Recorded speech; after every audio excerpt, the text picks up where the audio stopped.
Good afternoon, everyone. Welcome to the private well class. Webinar this month is on impacts of drought and flooding on private wells. I'm Steve Wilson at the Illinois State Water Survey at the University of Illinois. The private well class, as many of you probably know, is sponsored, funded, and supported through the Rural Community Assistance Partnership and funding through US EPA for our program, as well as the work that RCAP does in the 6 regions around the country, which I'll mention in a second. Okay, so today's webinar is part of our national program with RCAP. It's really meant to supplement what's in the private well class 10 lesson curriculum, if you will. That is not these webinars. These are really to support the 10 lesson class. You sign up for the class at privatewellclass.org. There'll be a button there, and I'll show you that later. But this is just meant to support both what's in the lessons, as well as give folks who are going through the class or who are interested an opportunity to learn about a specific topic like today, as well as ask questions, which we'll get to a bunch of questions at the end that you all asked in advance. That said, there'll also be time at the end for follow-up questions. Sally and Katie and I are more than welcome to hang out and answer questions, or at least try to, once we're done with all the questions that we have canned and put in the slide deck.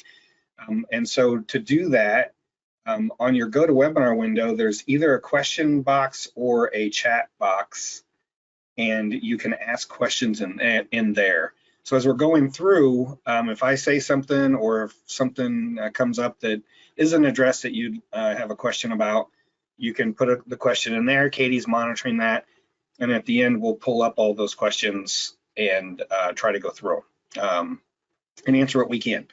So, yeah, if you're an EHP or REHP and can use NEHA credit or an Illinois LEHP credit, we are a provider for those two entities. And so normally this slide, when we're doing some of our other ones that we offer more often, trying to explain that it's a 2-year credentialing cycle. So if you get credit for it today, you can't get credit for it again until after your next credentialing cycle starts, which is 2 years. And I would normally list the other times we've offered this webinar, but as the bottom bullet indicates, this is the first time we've offered this. So this isn't a typical one we do. We were asked to do this, and so yeah, it's we're going through this for the first time too. So if you need any information for getting credit, a certificate of attendance, a copy of the slide deck, all that stuff, the email address is info@privatewellclass.org. And we ask that you email that email address, and understand that for this webinar, I don't know how many people we have on, 332 it looks like.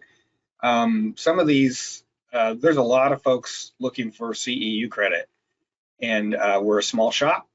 And so it may be a week or two before that gets back to you after you've requested it. So just be patient with us. All right, enough said there. So I'm Steve Wilson. I'm a groundwater hydrologist at the Water Survey. I'll be delivering the webinar today. With us also is Katie Buckley, who's a water resources outreach specialist here, and is taking questions. She works with our CEU stuff. She's been involved with our newsletter and helps with all the things related to the private well class, and has for many years now. Sally Dolan, a senior scientific specialist in environmental health, is also on the private well program. She wears many hats, actually. She's a registered LEHP, or she's a REHP. I think that's how it's actually correct. I don't know my acronyms. And so she helped with some of the questions. She runs our hotline and knowledge base. And so some of the answers you'll see today came directly from that, and that Sally had input on. Okay. I think we're doing a poll question. This may be the last time we do this, my understanding, but yep. So I will launch the poll question, Steve, really quickly here, and then you can just talk about it. Sounds good. So part of the poll question is so it helps us understand who our audience is, but it's also part of what's required from EPA to understand who we're reaching. So it's really important to us that you fill this out. And when I say this is the last one, for anyone who's a regular, if you will, on our webinars, we're putting all of this information and a lot of questions in the registration. So in the future, when you register for a webinar, you'll answer the questions there. And that's why we may come up with some other fun poll question, who knows? I'll have to put somebody on that because that's probably not my forte. So anyway, if you would fill that out, we'll give it a minute or so here, and then we'll get going. And we do realize that the attendees on the webinar today may fall in more than one of the categories listed here, but just select the one that best represents you as attending the webinar today. Give it 5 more seconds. We have 84% that have voted. All right, I'm going to go ahead and close the poll. And then I'll share the results really quick. It looks like more than half is from a regulatory agency today, which is great. We're really excited to have you here on the webinar today. So I will hide those results, and then Steve, you can continue. All right, thank you. Okay. I want to talk about RCAP first. They sponsor us. We're partners with them on this private well program. As I mentioned, it's a lot more than just what the private well class does. They're made up of 6 regional nonprofits, and those are the areas they represent on the map there. We're in Illinois, so we work with all 6 regions because of our national program, but we're obviously part of the Great Lakes Community Action Partnership team as far as that goes. So they offer a lot of services related to private wells. We developed an assessment tool, which I'll show you a page or two of that in a second. That's like a vulnerability assessment. That's a one-on-one with a homeowner. If you have a homeowner who has a unique problem or concern, and you're with a county health department that's either doesn't have the staff to go out and do individual things like that, or it's something that may be beyond your expertise, one of the RCAP regional folks can come out and do an assessment one-on-one. It's voluntary for the homeowner. It's information we share with them and they can have at the end. It's really comprehensive. It's not something that anyone can fill out. And that's on purpose. It's really to get it, get into the weeds about how their system is set up, what kind of well cap they have, what kind of well do they have, how deep is it, what formation is it in, what kind of pipes they have in their house, have they sampled before, all of these questions, and also questions about their septic system to help them understand their responsibilities as a well owner, as well as identifying things that maybe aren't best practices that they need to follow. And so it's meant to be a tool to help a homeowner understand things better, help them feel more confident about being a well owner, and help them understand things like why they need to test and some of the best practices that we try to recommend to well owners no matter where they live. And so if you want to reach out to one of the RCAP folks, you can do that through us. If you email us at info@privatewellclass.org, we'll gladly, if you tell us what state you're in. The other things they do, they're willing to work with you, like if you want to put on a local workshop for your well owners. If you're with a local health district or county health department and want to have, say next year in March for Groundwater Awareness Week, you want to put on a workshop, you can talk to them. They will help you either find people to speak or speak themselves, or get the word out, can provide support for even doing the planning. And it's again, this is all funded through US EPA, so it's all free, which is really the, for me, that's the really cool part of all this is all the resources we provide and the work we do, no one has to pay for it out of pocket on the user end or the end user. This is the front page of the well assessment. We developed this like in 2017 or 2016. I can't remember now, it's been too long, but it's 9 pages. And this is just the top of the first page. It's all a fillable PDF. And it goes over, there's 18 sections. So we get down further into it. Section 10 is on septic systems, and I bring that up because we've recently developed a separate assessment tool just for on-site wastewater, and I'll show that again in a second after I talk about this one. And so in the well assessment tool, has only this one section, section 10. We have another 6-page document now that's just to look at on-site issues related to that. And the reasoning behind that was initially, as this program is really focused on private wells, we were only looking at septic systems and on-site systems from the standpoint of how they might affect water quality and public health in drinking water from a private well. And so it asks a lot of different questions. If they've sampled before, it's a chance really for whoever's doing the assessment to recommend why people should test more often, and a lot of those things. Help them understand even things like backflow devices are asked about in here. And many people, when you ask them about a backflow device, they have no idea what that is. And so it's a chance to explain some of those kind of concepts and why they're important, depending on how they're using the water from their well, as well as simple things like, is there an emergency power source? I grew up on a farm. I'm going to talk about it a couple times today. In the 70s, we had a generator that we had on a 4x4 piece of plywood. It was mounted on that it was a Honda motor. We had to carry it out to our light pole and plug it in when our power went out, which, in the 70s and early 80s, that was quite often in a rural area. And so a lot of things that are just practical like that about, what are you going to do? You'd be surprised how many times I've been asked over the years, well, what happens when the power goes out? I have an electric pump. Well, if you don't have a generator or you don't have a way to get water from your well, obviously your pump isn't going to work, right? So, so this assessment is really like a sanitary survey for those of you that also work with non-community or community water supplies for private wells, but it's voluntary, and the results stay with the homeowner. There's no regulatory anything with this, but again, it's a chance to educate well owners, promote best practices, just kind of bring the level of that knowledge up, as well as help them understand that there's people out there that want to help them, and that it encourages that kind of communication. You'd also be surprised at how many people are afraid to call their local health district or county health department because they think they can condemn their well or tell them they can't use their water, which that may be the case in very, very few health districts. I know out east there's a couple, I think one in Connecticut that I talked to where they actually do have the authority to do that, but it's 0.01% of all the folks out there. The rest, they can recommend you don't use your water if there's a reason, but it's meant to be a way, this tool is anyway, to encourage that communication and help people understand that there's people locally who probably have the expertise and can help them if they just asked.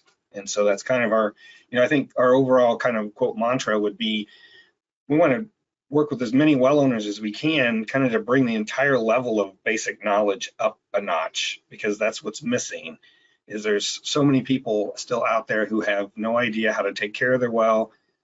They probably shouldn't be well owners. And, if we can do something to change that, that's kind of our goal.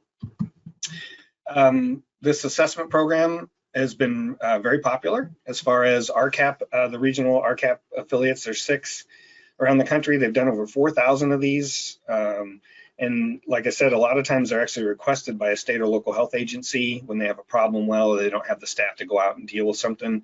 If you get 4 calls in one day, it's pretty hard to deal with that. And so things like that. It's also an opportunity to develop partnerships with all the stakeholders, especially regulators and health departments and those folks. And now, it didn't start this way, but now most of the assessments come with a free water sample for inorganics and metals. I think in some cases even PFAS if there's identified need or a question.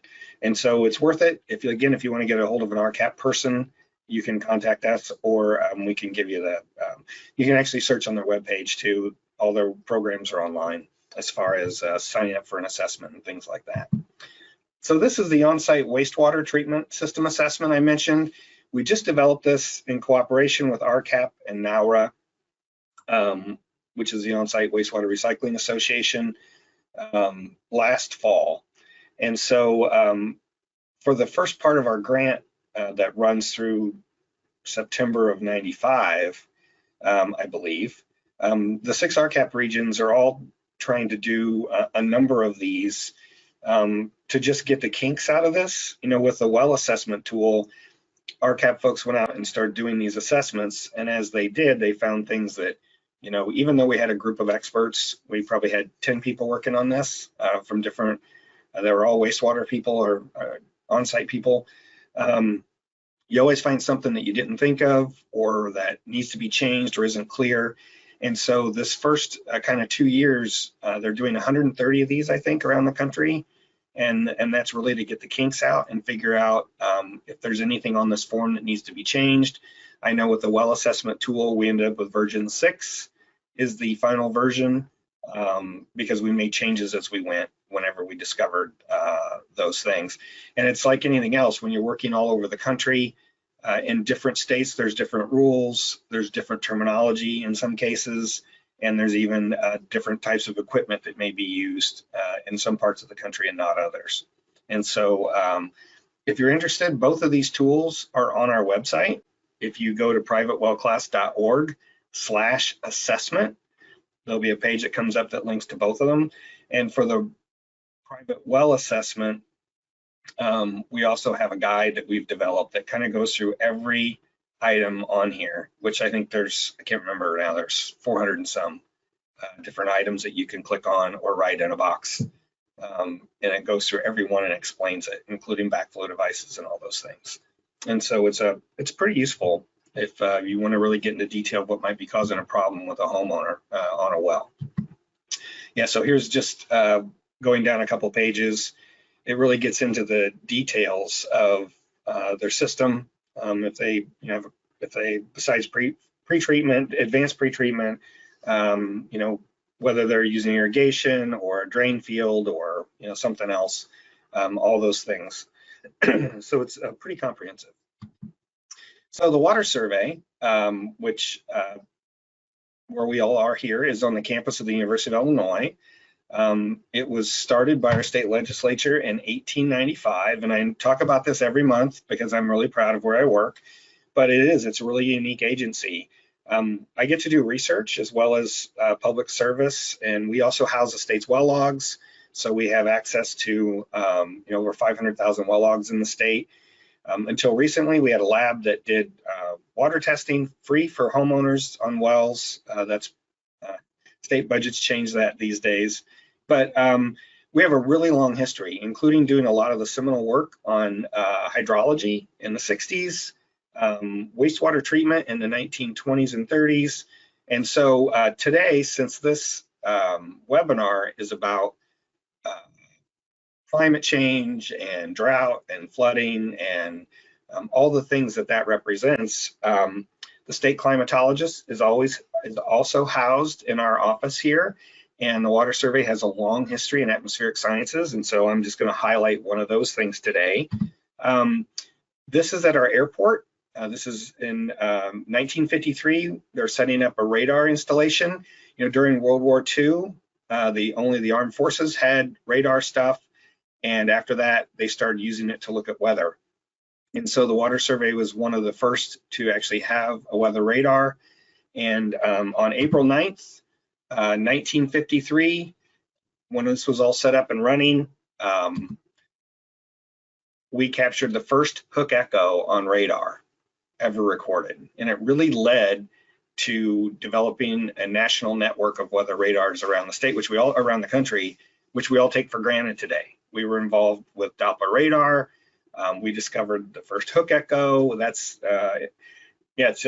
It's a long history. And this is from our state climatologist blog from 2015, when it was the 62-year anniversary of that. So it's pretty cool. I thought I had more on there. I'm sorry. I guess I just only put those slides. So yeah, again, there's a lot of stuff going on here. We work in all aspects of water: chemistry, atmospheric sciences, surface water, groundwater. We also do FEMA work. We're the provider for revisions in floodplain mapping for the state of Illinois. And so, yeah, quite a deal. So today we're going to talk about flooding and drought. And just as a general precursor, this was really about the effects of climate change and what we're seeing today, which if you don't like the term climate change, that's a different animal. But there's no doubting or denying that we have more extreme weather events, we have bigger, stronger storms, we're seeing more extreme temperatures. Sea level rise is certainly an issue if you're on the coast for a number of reasons, not just for the homes that it might damage, but also for things like raising the water table and seeing septic systems float away. And variabilities in precipitation and the magnitude of those things, as well as a warming planet. So this is, I just started looking for some stuff to throw in here as far as headlines. And it was this summer where they reported on a Sunday that it was the warmest, hottest day ever recorded for the Earth as a whole, however they figure that out. And the next day on Monday was even hotter. So there's a lot of that going on. We're seeing changes, global temperature rise, melting ice, all that other stuff. And so all of this is from NASA's website. The next couple of slides, they expect the sea level to rise a foot to 6.6 feet. And that's based on worst case, I think, between now and 2100. We're already seeing the effects of that. I'll show a slide of that later.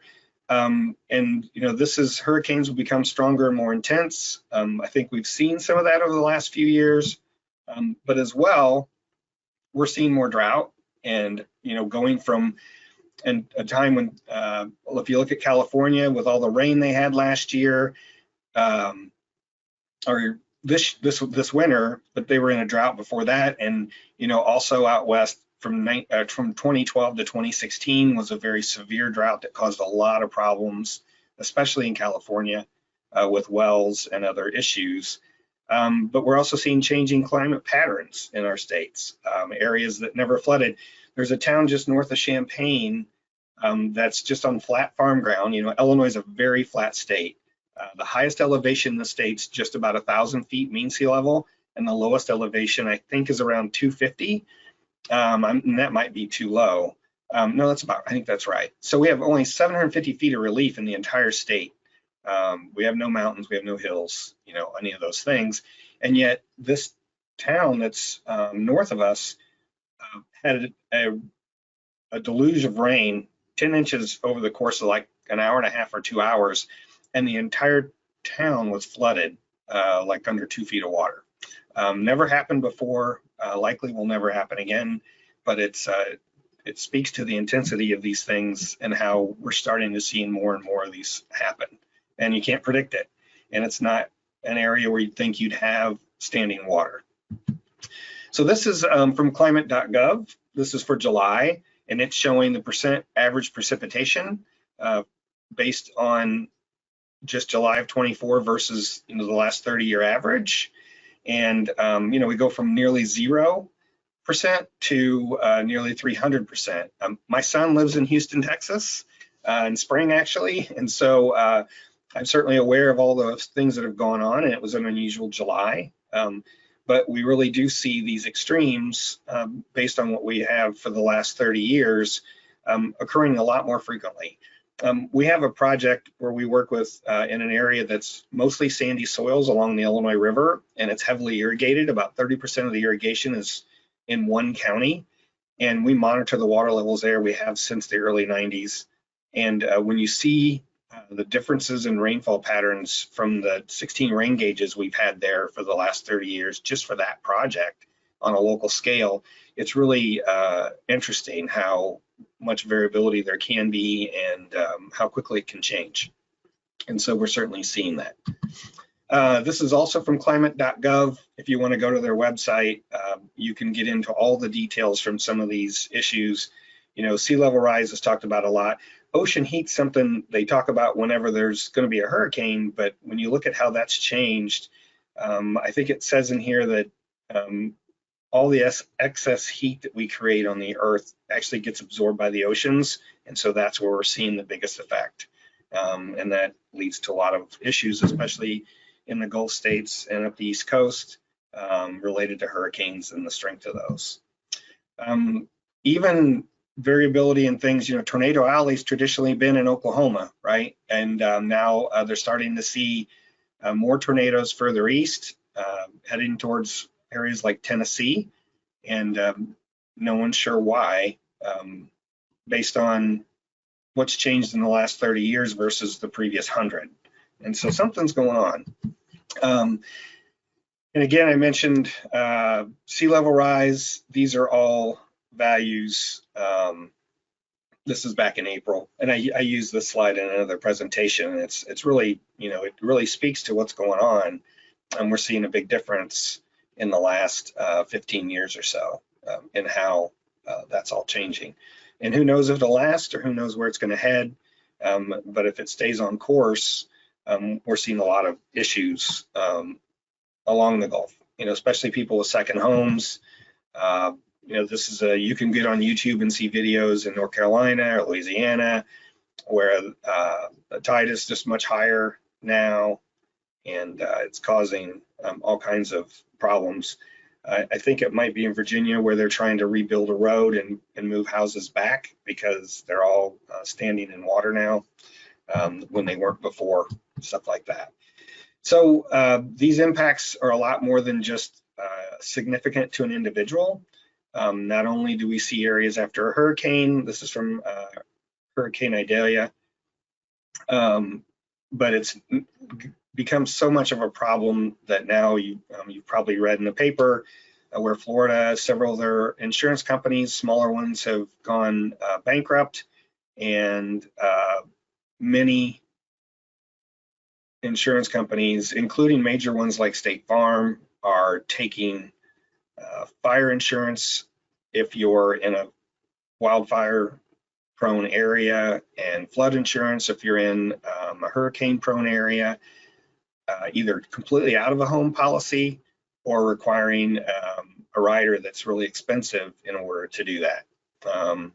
And so without insurance, how do you protect your home from catastrophic damage?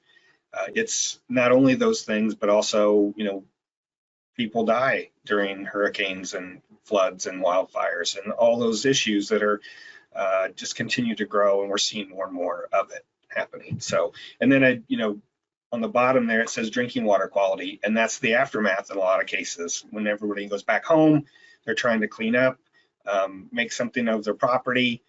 Now their water quality may be completely affected, and there's just a lot of things that could be in that water.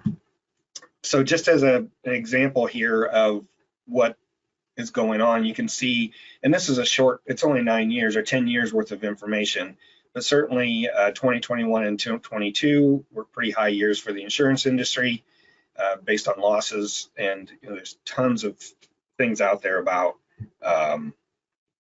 folks who aren't getting the insurance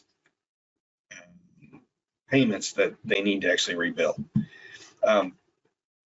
As far as hurricanes, they're talking about creating a new category. I don't know where that stands today. This was back in February, I think, February. But it's we are seeing some really big hurricanes and global storms, if you will. So, and for this year, they're predicting we'll have 17 to 25 tropical storms. I think being in Illinois, I'm not as up on some of those issues, but I believe the hurricane season goes through November 1st. And so, I hope they're wrong. That's all I can say. So where does this lead though? We have, whenever you raise the water levels in the ocean, that affects discharge.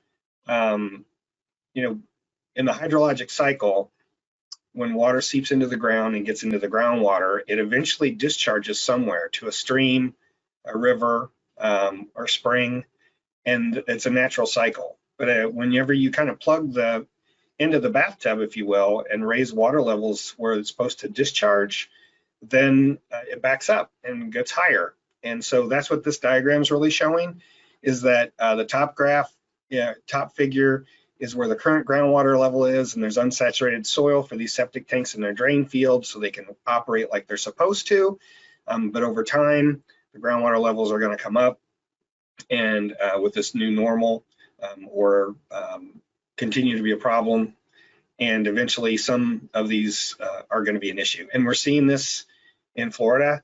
There's failed septic systems where some of the tidal, and during the the high and low tide, the ground's being inundated and those septic tanks are already in saturated ground. And this is that example. It's called the King Tide, shown its highest observed tide in Virginia Key, and I believe this is in Florida. And yeah, and so there's areas here where there are a lot of septic systems. They're not on centralized sewer systems, but it, it affects that too. If the water table keeps going up and up, most sewer lines are very leaky, and so a lot of water infiltrates into sewer lines. Even in Illinois, where our water table's high, we see older sewer lines for communities that are, for instance, a community may use 5 million gallons a day from a well or from a series of wells for their drinking water, but their treatment plant for their wastewater is treating 15 million gallons a day. And that's all infiltration into their sewer lines. And so it's a really common problem that, it's just getting worse, if you will. And things like saltwater intrusion. This is from Louisiana Department of Health, which, and this is the opposite problem. Locally, they had this issue where earlier last year, Illinois and the states above Louisiana on the Mississippi all were experiencing kind of a drought, and that affected water levels in the Mississippi. They dropped, and because of that, seawater actually came up the Mississippi and started infiltrating into the shallow aquifers along the Mississippi River. And so saltwater intrusion became an issue. People were starting to have, the total dissolved solids went way up, and folks were having salty tasting water in their wells when that occurred. And so Louisiana Department of Health put out a guide for that. But I mentioned California, 2012 to 2016, they had a really severe drought. And then in parts of California, they had a drought last year, and same thing starting to happen. These wells are drying up. So many people are pumping. The water levels dropped. I know in the 2012 to 2016 drought, they had such a shortage of drillers because wells that were already 400 or 500 feet deep, they were having to drill new ones that were at least 700 or 800 feet deep, and there weren't enough drillers to do all the work. And California's regulations didn't allow drillers from outside the state to come in and drill unless they had a California license. And so some homeowners in California then were waiting over a year to get a new well and have water. So they hauled water or used bottled water or sold their home and moved or whatever they needed to do. But it's, drought's a difficult thing because there's not a lot of options, and it's not necessarily a water quality thing, but it can be. It's much more about having a water source, and depending on how many folks are reliant on an individual aquifer, drawdown can really be amplified because of everyone trying to pump, and the person with the deepest well is going to be the last one pumping in those situations. So, but when this happens, when you take all the water out of the ground, it can cause other problems because like subsidence, and so it can damage the well, it can damage a foundation. There can be contamination because of that, as well as when I say aquifer contamination here, especially for bedrock aquifers, you have a typical water level that has been there for millennia. The water level in a given aquifer is at a certain point because anything above that usually runs off and runs out as a discharge to a stream. And so it's kind of a system in equilibrium. But when you lower the water levels a lot, several hundred feet, now you're exposing this rock that's always been underwater to air. And that causes chemical reactions that then when the water levels come back up, metals are oftentimes end up in that water. And so lowering water levels can cause changes in chemistry just because of the introduction of air into bedrock where it's typically always been underwater. And a good example of that, if you're familiar, if you've ever watched a backhoe dig a trench, you know, up at the surface, it's all brown or tan colored or, you know, dark brown or black soil and material. But then they get to a spot where it's all light gray or it's dark gray. That's the water line. So that gray, it's not exposed to air. That's where that's usually always been underwater. And so it doesn't have the same bugs or reactions or any of that going on. And loss of water and water use, the biggest issue with a drought where, you know, there are many people and maybe even communities using the same aquifer is that you're going to pump more, trying to, whether it's because you have livestock and it's hot, or it's because there's not enough water for the grass and they've got to, you know, whatever. But over pumpage typically occurs, and then water levels drop in an aquifer even more. And so eventually some of the shallower wells in that aquifer are going to stop working because the water levels drop below the pump. So case in point, this is from the report out from the state of California for the 2012 to 2016 drought. And there's two things here. The figure on the left is about water level changes in the groundwater.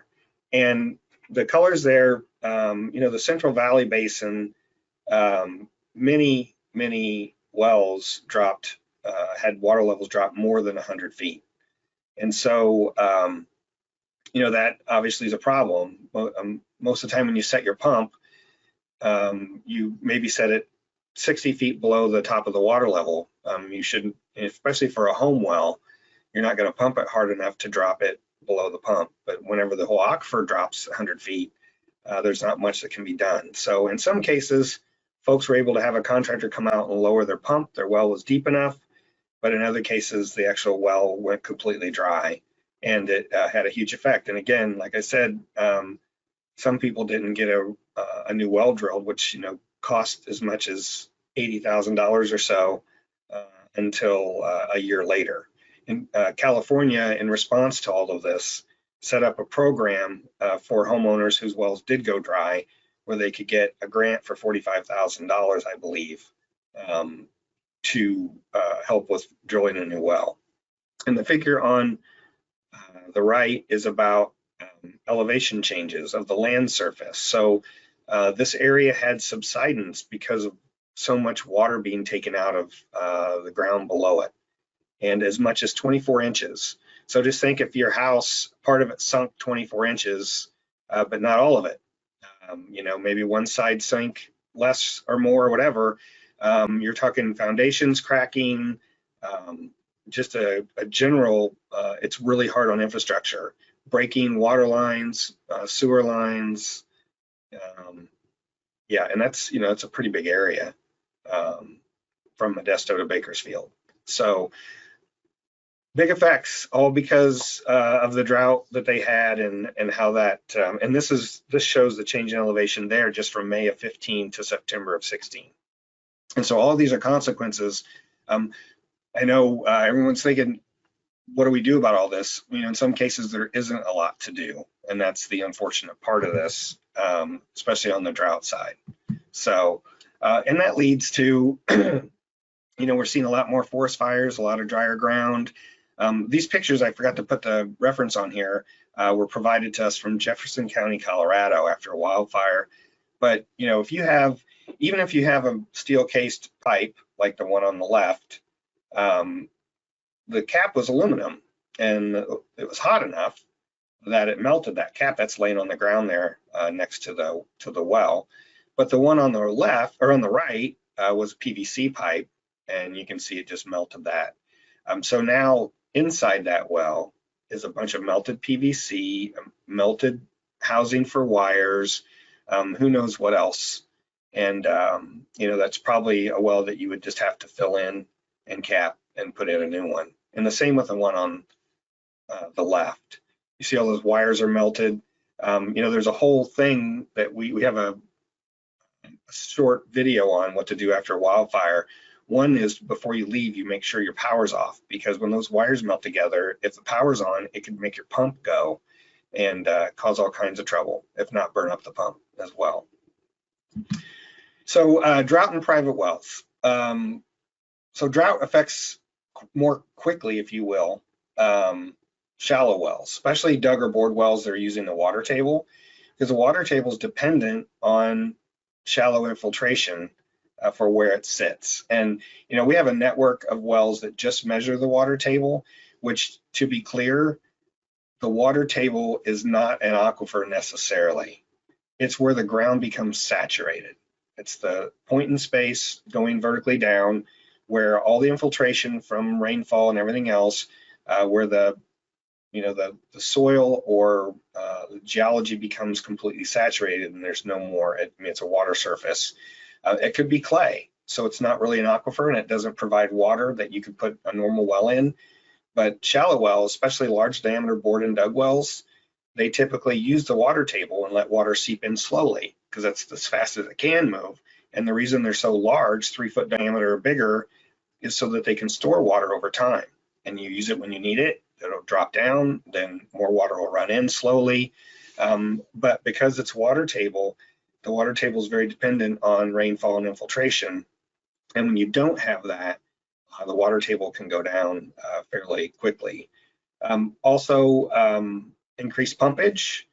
When there's many wells using the same aquifer, it can significantly lower water levels. So in a really dry, hot time, water use goes up. Maybe you're watering your garden and your yard, all those things, and all of a sudden you start seeing that your well isn't able to keep up, or those things may happen. And water quality, I already mentioned that about bedrock wells by exposing rock to air. And so what you can do is know as much as you can about your well to understand what situation you're actually in before a drought ever occurs. So you need your well log, you need to know where your pump's set, what the water level typically is, what the drawdown is when you're pumping. Some states' well logs actually have that information on the log. So when the driller drills a well, he also pumps it. He gets an idea of how much drawdown there is based on how much he's pumping, and then he can set the pump for the final pump that goes in the well for the homeowner at a depth that ensures it's not, it's not going to drop down enough to be a problem. I think I have that's what's next here. Yeah. So for example, this is a well log I typically use to describe bedrock wells, because in a bedrock well, you typically have casing, the well casing is only down to the rock.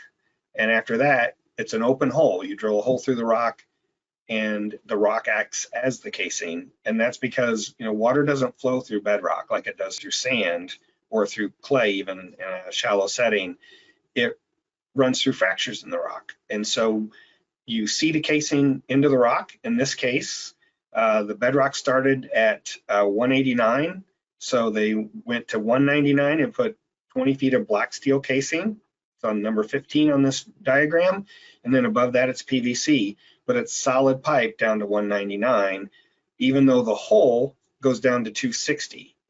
If you look down at on the bottom right. So they hit shale at 260, and so they stopped because it's the limestone that's fractured that has the fractures that would provide water to the well. And so right above that, in between those two, number 16 or number 17 says the static water level was 130 feet. So it's artesian because the top of the bedrock was at 187, let's say, or 189, and water came up 50 more feet to 130 below land surface. And so that's an aquifer that's under pressure, and so water's being pushed up. It's kind of like if you squeeze a juice box, water can come up the straw, or you can squeeze it hard enough that it'll come out the straw. And that's artesian. It means it's under pressure. When they pumped it at 25 gallons a minute for 2 hours, it dropped to 160 feet. So in this case, they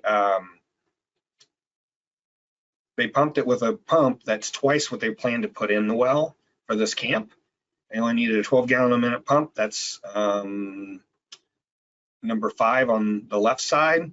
And so they set it at 160, knowing that if they could pump it at 25 gallons a minute for 2 hours and only drop to 30 feet, that if they only pump it at 12 gallons a minute, it's not going to get down to that level. And so Yeah, that's how that all happened. Yeah. What am I missing there? I was explaining something and I got, okay, hang on, we're gonna go back. Oh, it's about knowing what's going on with your well. And so if you don't have a well log, you need to try to find one or find out who drilled it. Maybe they're not in business anymore. That happens a lot. But maybe they gave the records to somebody who is still in business.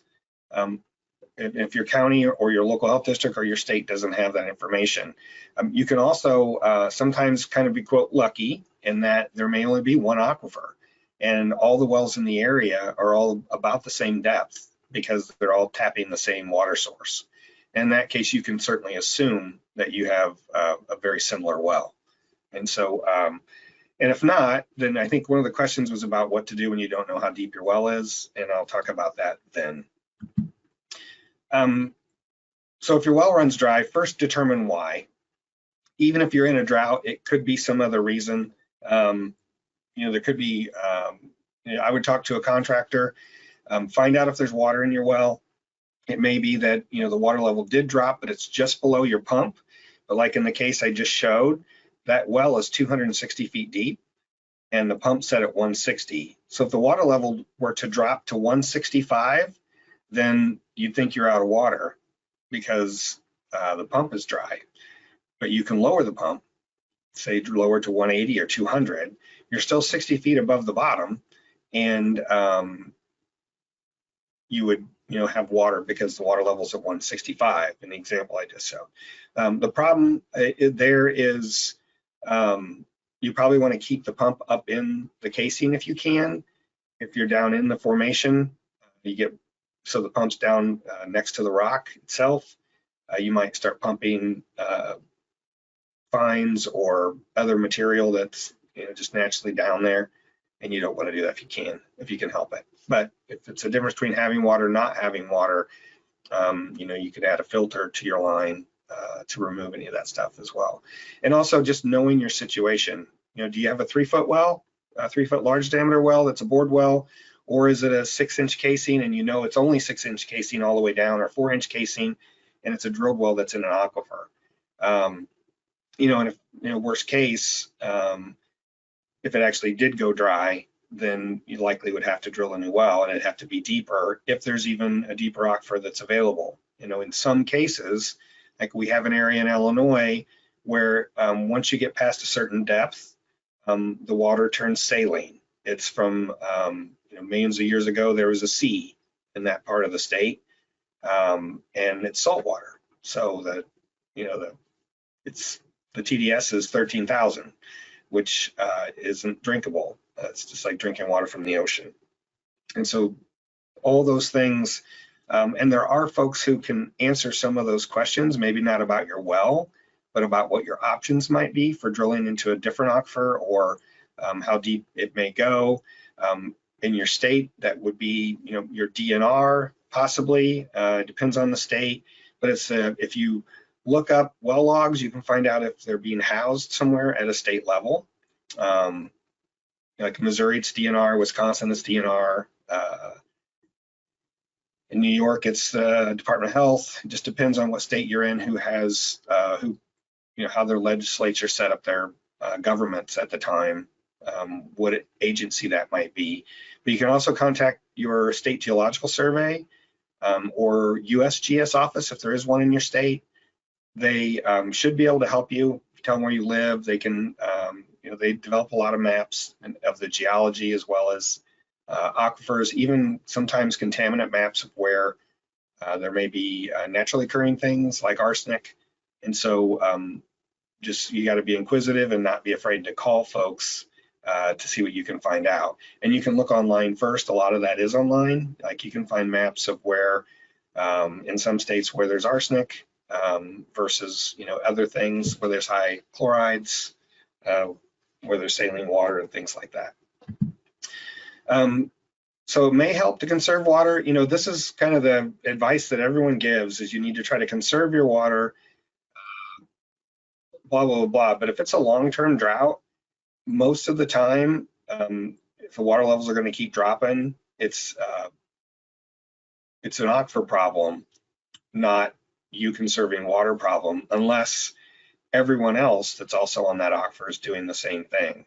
And that's typically not what happens, and maybe, it's certainly the way to go and to try to do, but it may not matter just because there may be a large user, like you may be on an aquifer that's also used by a large community. They're going to keep pumping, and they may put restrictions in place for things like watering grass and all that. But and if you're on a shallow well, then one of the things I would recommend is spread out your water use during the day. Then at night it can recharge some. But again, if the water table keeps dropping over time, there may not just be any water there. And I know in Illinois we have a number of areas where there's no good aquifer, and everyone's on a large diameter shallow well. During a time of drought, they may go. They may have, there's folks who even have a 1,000-gallon tank on a flatbed trailer, and they can go into the nearby community that has potable water available for sale and bring 1,000 gallons of water out, and they'll dump it in their well. Well, water flows based on pressure. So whenever you start pumping a well, the water around the well is at a higher elevation than the water in the well because you've just lowered it, and so everything rushes in. But if you do the opposite, if you put water in a well and make it the elevation of the water's higher than the surrounding formation, it's going to work its way out into the formation over time. And so you can't really replace the water for an entire area, if you will, but it may help slow things down. So, just limit time in the shower, laundry, all those things. And again, it may help depending on your specific situation, but in some cases, if it's a long enough drought, it's going to catch up, and you're eventually going to run out of water. That's just the way it is. I mean, water flows downhill, right? It's like whenever you pull the plug on your bathtub, the water's flat in the tub until you pull the plug, then it all runs down the drain because it's trying to seek lower pressure, and that's towards the lower elevation. And that's what's going to happen in the ground as well. So as far as flooding in private wells, and this is an example of a really great idea of how to have a well where there's no aquifer except along this stream, because it's all sandy along the stream, and to make sure that your well is cased above the floodplain. So this person, it's an area where there's no real aquifer except along streams where there's a shallow sand. Just put their casing up 10 feet above land surface, and that's above the 100-year floodplain. It's almost as high as the bridge, but not quite. And so because it's solid steel casing, there's no, if water overtopped that and came within 2 feet of the top, the electrical box would be shot, but the rest of it is protected. And so there would be no water get in this well. And it's not what you normally see. You do see community wells like this. When they're in a floodplain for a large river, they may have a tower out in a field or along, where they're in this alluvial sand, which is the sand associated with a river, but their well pump is actually 12 or 15 feet above, up in a little building that's on a big giant pedestal, if you will. And that's for the same reason. So if the river floods, that entire base could be underwater 5 or 6 feet, but the pump, any openings, all the piping is all sealed, and there's no risk of flooding in that respect. You can't expect a typical homeowner in a Gulf state near the ocean to do this. I would guess there's probably some people who have, but yeah, you just have to know how high to even put that. And if you had to have the pump serviced, I'm sure that there's a unique rig or service truck that has to be used because that's so high.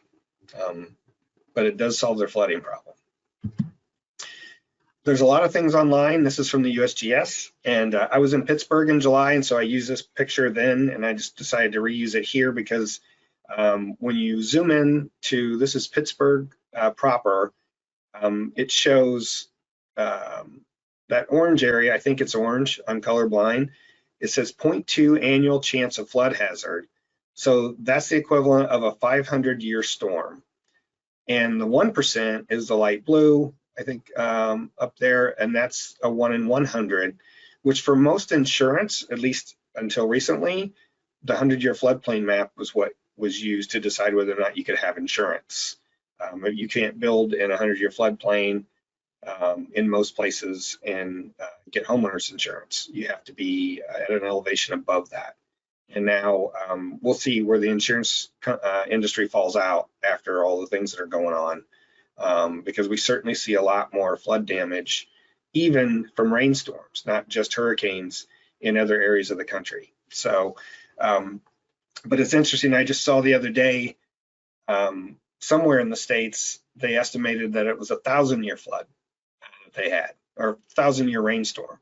And we only have records for a couple hundred years at most. And so it's interesting how that was all predicted. I mean, the same with the 500-year. It's a guess. It's not a linear thing. And it's a guess by folks who have a lot more knowledge than I do. So what's really important is to understand your surroundings. Is it an older home that actually is in a floodplain, but it's been there since the 1920s? Is there a possibility of a hurricane? What happens whenever there's a huge rainstorm? Where does water go? All that matters, especially your location in the landscape.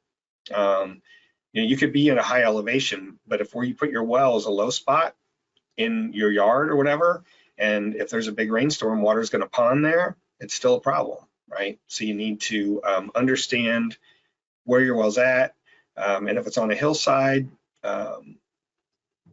again, water's going to run down the hill. How's that is it gonna scour around your well? What's going to happen? So as far as what to do, so before a flood, if you will, if you know what's coming or you've experienced it before and you know it could happen again, the thing is to make sure you have enough water. I think the conventional wisdom is 3 days. I'd say for a week. You can build up containers over time. You don't necessarily have to have all of them at once, but whenever it looks like something's coming, then you can prepare. And that's so you can drink and cook with that for the time that you think there may be an issue, and that's assuming you're going to stay in the house.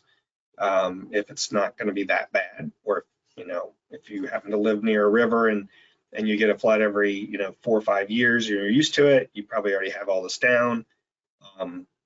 But the other things, most wells have a vent tube, and that's because you don't want to, when you have a sealed well cap, you have a vent tube so that it can relieve pressure. Whenever you raise the water level or you lower the water level when you're pumping, it creates pressure inside the well.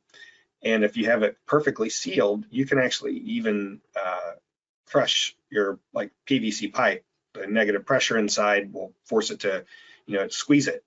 And so to prevent that, you have a vent tube. You can stuff something in that or seal it with, a plastic bag so that it is actually sealed. And then the other thing you can do is you can put a bag over your entire well. It's not conventional, but I've seen several places where they recommended that. Even Montana DEQ does. If you think you're going to have a flood, take some fairly solid, thick garbage bags, put them over your entire well, and then duct tape or packing tape the whole thing so that it's, in theory, it'll keep water from getting in your well. May not work, it has to be completely sealed, but I'm sure it has in cases where they wouldn't be recommending it.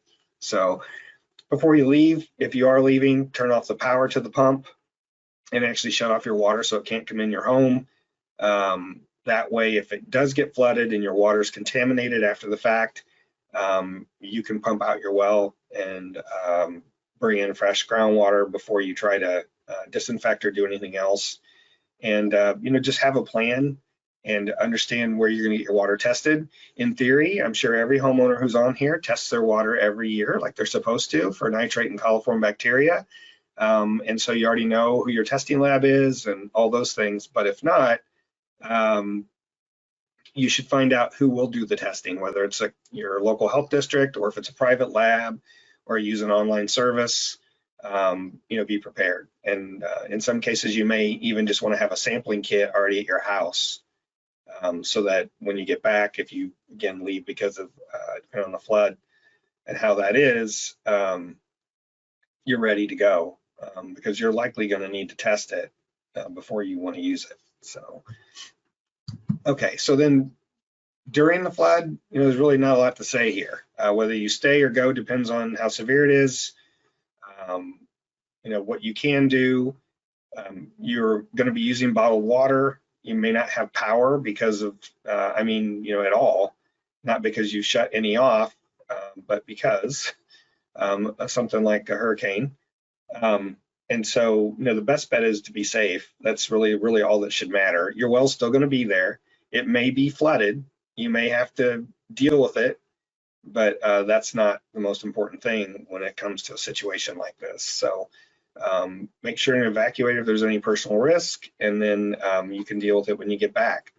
And that's kind of, I'm not sure what else to say there. And then when you get back, the first thing to figure out is if your well was actually inundated or not. Do you know where the water level was? Do you see a line on your house, or is there debris in your yard? If you don't actually know it, how close did it actually come to your well? And that, again, that comes down to the type of well you have. If you have a well that's, recently constructed and it's drilled and the aquifer it's using is 200 feet below land surface, if water didn't actually get up to the cap, you may test it and it's fine. But you should always assume that it is contaminated regardless, and it's better to test if you're unsure in any way. But if you're completely sure it's not, that's a good thing, and you kind of dodged a bullet, I guess. But if it's an old dug or bored well where it's getting water from the water table, so depending on how long that flood water was there, it's all seeped into the ground, it's made it into the water table, you need to assume that everything's contaminated because of that infiltration. And so the first thing to do once all the water's gone is to flush your well. And that, to me, that is hooking up a garden hose to an outside spigot and just letting it run to waste for a while, assuming you have enough water for that. And then like several hours or 4 or 5 hours. And then I take a sample and send it into a lab and find out if there's bacteria. If it is positive, then you just disinfect it and retest, and I'll go through that in the questions. People ask some of those questions, so I put it there. But if it's clear that it entered your well, there's also other contaminants. A lot of things. If you're in an area that was fairly populated and there's a wastewater treatment plant nearby, or there's gas stations nearby, or any other type of business, if you smell anything funny that's chemical smelling or sweet smelling, or smells like gas or anything like that, obviously you can have any of those things in your well. I say talk to your local health department about what else to test for, because if you test for everything that could be in flood water, you're looking at probably over $1,000 of testing in a lot of cases. You're talking about VOCs and organics and just a lot of things, and they're all possible. But that's why I would recommend the first thing you do is you test for bacteria, because if your well was flooded, it's going to have like coliform bacteria in it, and it'd be really surprising if it didn't and it had something else. That would be my answer to that. So all this and I wanted to show this because that little building is a well house. It's kind of in a ravine. Water flows towards it from both sides, and I'm up on the top of the hill where our house is. This is where I grew up. My grandpa hand dug our well in 1933 and put that little well house over it. There's a pond behind it. It's a 14-foot brick-lined well. When it rained a lot, you can see, if you look real close, like right to the left at the base of the tree, you can see there's water on the ground there. It's because we experienced, I mean, that's the creek that is down further in those trees is well out of its banks. And the entire bottomland down there is flooded because of how much rain we'd had. All that water runs right to where the well goes. So even though, you know, it's not flat ground and it's not necessarily low ground, it's right in the path of running water. And when it rained hard, our water was cloudy. So it's in a bad spot. But in 1933, my grandpa's logic was that if we put it right here where all this water's running, our well should always have water in it. And it did, unless it was a dry time, because only 14 foot deep. And somebody did something stupid, like left a hose in the horse tank and forgot to shut it off, which I did more than once growing up. And so, but what it speaks to is a shallow well like that. This is a water table well, right? It's a large diameter brick-lined well. Was never safe. I grew up with it. I got used to it, but it had bacteria in it. Every time after I was grown, they tested it. It was contaminated, and they could chlorinate it, but 3 weeks later, it had bacteria in it again. And that's because that area where the well is also a pasture where we had hogs and cattle. And so anyway, long story short, those wells just aren't safe in general. But if you have a large storm event, you should expect that anything that was on the ground near the well, even if it's not flooded, likely infiltrated in and it could be contaminated. Our lab actually, you know, there's indicators that tell you that water comes from surface water or groundwater. And we've had folks who sent in their water sample to us where our chemist's response to them was, hey, did it rain last night? And they said, yeah, how'd you, or when you took the sample, well, because your water looks like it's surface water, or rainwater, because of the chemistry. And so you've got a problem, because the whole idea is a well needs to be protected from the surface because of bacteria, viruses, everything else that exists in our environment. And when it's not sealed properly, you know, you have these problems. So we had a suction pump that was at the surface. It wasn't down in the well. And there was power to that little building. But whenever we had a power outage, we had to, you know, we had to keep it warm, especially in the winter. We had a propane tank down there so that the pipes wouldn't freeze. But when we had other things like this ice storm I mentioned, I went back and I found this old newspaper clipping, and it didn't copy well. But this was in 1978, and we had a huge ice storm. I was 14, and we were without power for a week. And I mentioned the generator. You know, we had to haul a generator out to our power pole, basically, a light pole, and plug it in. And we had a switch to switch it off of the, you know, the electricity we purchased, and it would run our well and our furnace and our fridge and freezer. That was it. And so we had, I think, 8 people in our house staying for a week because nobody had any power in our area, and it was very rural. And so anyway, all these things can be an issue, and it's just, you need to be aware and be prepared is the point there. So normally I would start talking about our program here, but I'm talking about our private well hotline and that program, in which Sally manages, because it's really relevant for this presentation. And so when you go to the private well class webpage, which is the bottom half of this figure, there's 2 green buttons. One is take our free class, and that's where you can sign up for the 10 free lessons. And I'll talk about that in a little bit. But the second button, this just launched in April, and it's a help center. EPA funded us to put together a hotline, And also we chose to make that even more robust, if you will, by creating a knowledge base where people can search for answers to questions.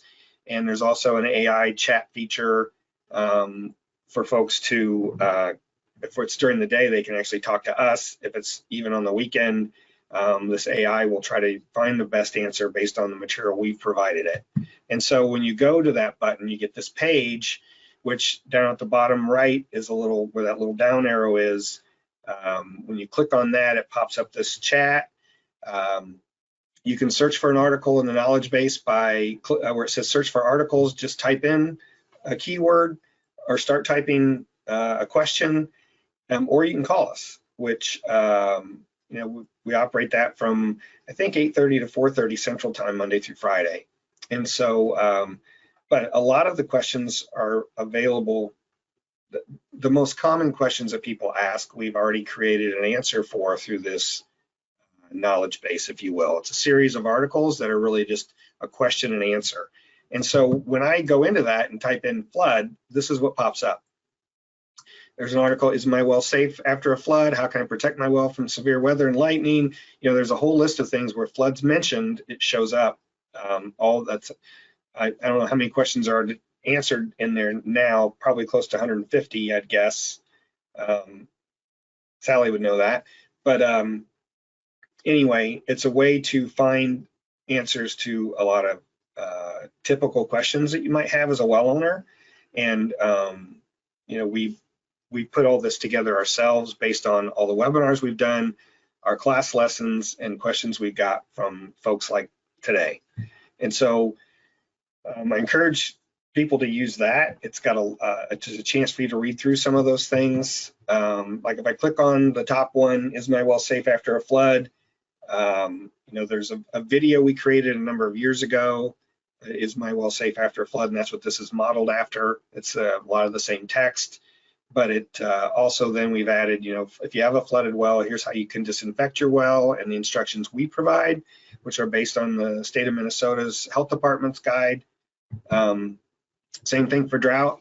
There's a number of them about drought, what happens when my well goes dry. And so you can look through those things. There's resources available like the climate.gov I mentioned, and a lot of other information. And so it's really useful in that respect. And if I click on that top one, it goes through some of the things you can look at and helps you understand what to do if this is your situation. So with that, I'm going to talk a little bit more about our private well class. As I said, it's 10 lessons, right? It's you sign up online, it sends you an email once a week for 10 weeks that has a PDF attached to it. Each of the lessons is 6 to 10 pages long, and it's on a given topic, like groundwater basics and treatment and why you should sample, all those sorts of things. One of the lessons, lesson 7, is just about how to find local resources. There's so many resources that are online that are actually good resources that are locally derived from, whether it's an extension office, health department, or a resource agency, that you really need to look. And if you're a well owner, there's probably a lot available. And if you can't find something, that's why we're here too. You can always call us and ask us. We do these webinars that are more specific, but they give you a chance to ask questions. And then there's a lot of other things on our website as well. And since there's a lot of professionals on here today, we've also had 4 private well conferences. The first one was in 2017, and they're not research conferences. We bring in folks to talk about practical stuff that you can use in your day job, if you will, if you work with well owners. And so those are really useful. We recorded all those. 2 of them were in person. 2 of them have been remote because of COVID. We're going to have one again next May. That's going to be in person, probably out west. So this is our front page. If you go there, it's just privatewellclass.org. You can get to some other information. Again, visit the Help Center, take our free class. And I mentioned extra resources. So like the first lesson is called The Science of Groundwater. And again, it's 6 to 10 pages long. It walks through some of the basics. What's porosity and permeability and how that affects how water gets into your well. All those basic things, the hydrologic cycle. They're things really, if you're going to be a well owner, you should know just those basics about, do I have a sand and gravel well or a bedrock well? And what's the difference? And there is. And so along with that, we provide these additional resources.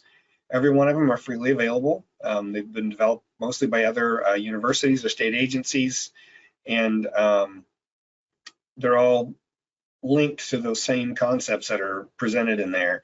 It may be that the way we've written the lessons, which are meant to be like somebody's having a conversation with you, may not resonate with you, and instead you can go look at these other resources and maybe that resonates better. And so we have that for all 10 lessons, and this is the first 2. And then we also record every webinar like the one we're doing today, and we put them on our YouTube channel. So this one's from June of 23, called Outreach Strategies. This particular webinar was for professionals who work with well owners to provide, we did a study, we did a project funded by CDC to look at why people don't test. And as part of that, we interviewed 91 different programs around the country that work directly with well owners and do outreach. And we asked them a lot of questions about what work they did, what was successful, what worked, what didn't work, what would you do differently next time? And we compiled all that and created, originally we created basically a 2-hour webinar or class that we could do with environmental health professionals on how to do outreach to well owners in their area. But then we also did this webinar back in June of 23. Funding and financing. Sally will tell you that 2/3 maybe of the calls that we get to our hotline are about how to get funding. My pump failed, I don't have the money. My well, I need my well replaced, whatever it might be. And so there really aren't a lot of options for private well owners, to be honest, out there. And that's part of it. A lot of folks who are on private wells choose to be. They don't want to pay a water bill. They don't like chlorine. You have all these reasons that we hear all the time. But there's also folks who don't have choice. They live in a remote area, and the only option they have is a well. They may not want to be on a well, but that's where they're at, and that's their lot, if you will.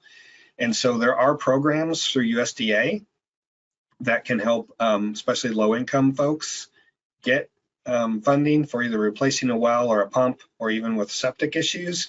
And so we put this webinar on February of 23. We actually brought the USDA program folks on, and they spoke about some of the things that, how their programs work, how to apply, some of that. And then we also went through a lot of local and state programs. Like Iowa has a grants to counties program where they'll cost share abandoning an old well, or provide funding for water testing at the county level. And there's, well, for instance, Iowa is the only state that has a program like that, which is awesome. I wish more states did, though. Their program is great for Iowa and the folks that live there.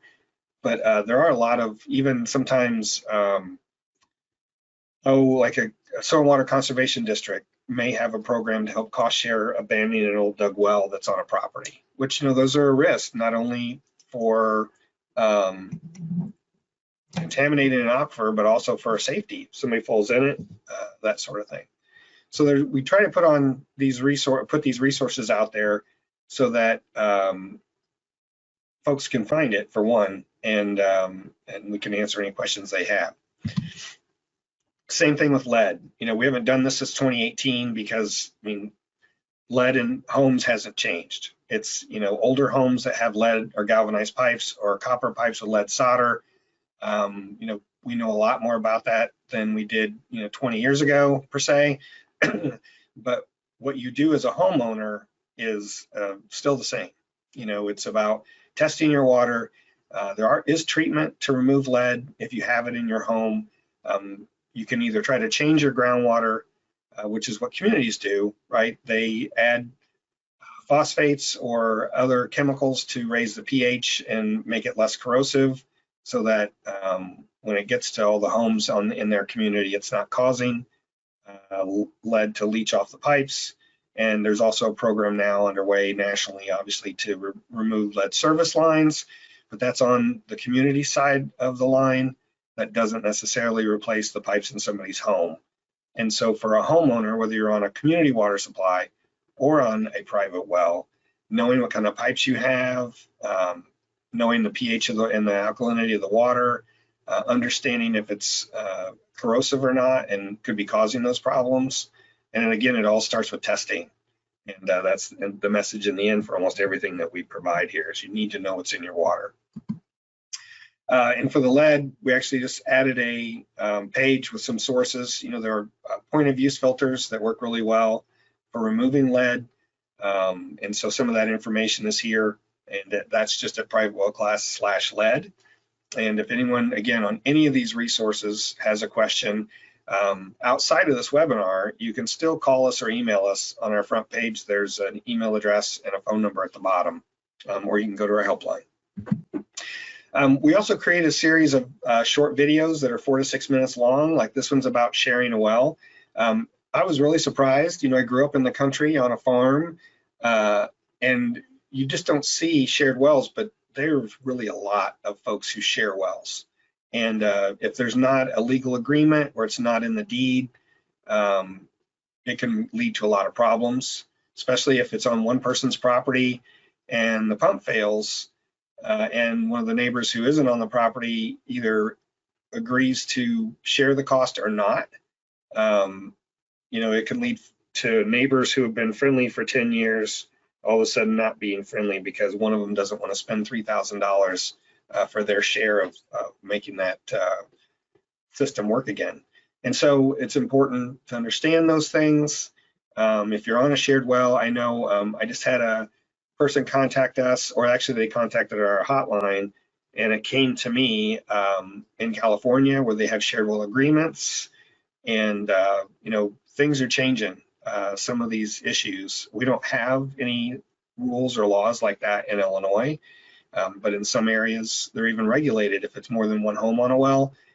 In Washington State, it's a special class of public water supply if there's 2 homes on the same well. And so understanding all that, it's fairly complex, and so it's also meant to you need to understand if you're sharing a well with somebody else on another home, how to protect yourself from all of a sudden not having water, because that's the other thing that can happen. In the end, if there's no agreement, whoever's property the well is on, they really hold all the cards. They can just say, yeah, I don't want to share water anymore, and there's probably not a lot you can do about it. Pressure tanks, this is just another video we have. You know, at the bottom there's our YouTube channel. I bring this one up because it's either this one or how does my pressure tank work? It's had nearly 500,000 views since we launched these in 2016. That tells us that a lot of people have pressure problems that are on private wells, and I know that's common, and that there's not a lot of good information out there about how those work and how to take care of them. And now, you know, we're starting to see these tankless pressure tanks, if you will. They have they're a gallon or so just for startup, and they're using variable speed pumps to keep the pressure going in the system. And so, yeah, that's changing as well. And, you know, we've heard both sides of whether that's the new thing that's coming for everyone, or if it's going to change, or if it's really better.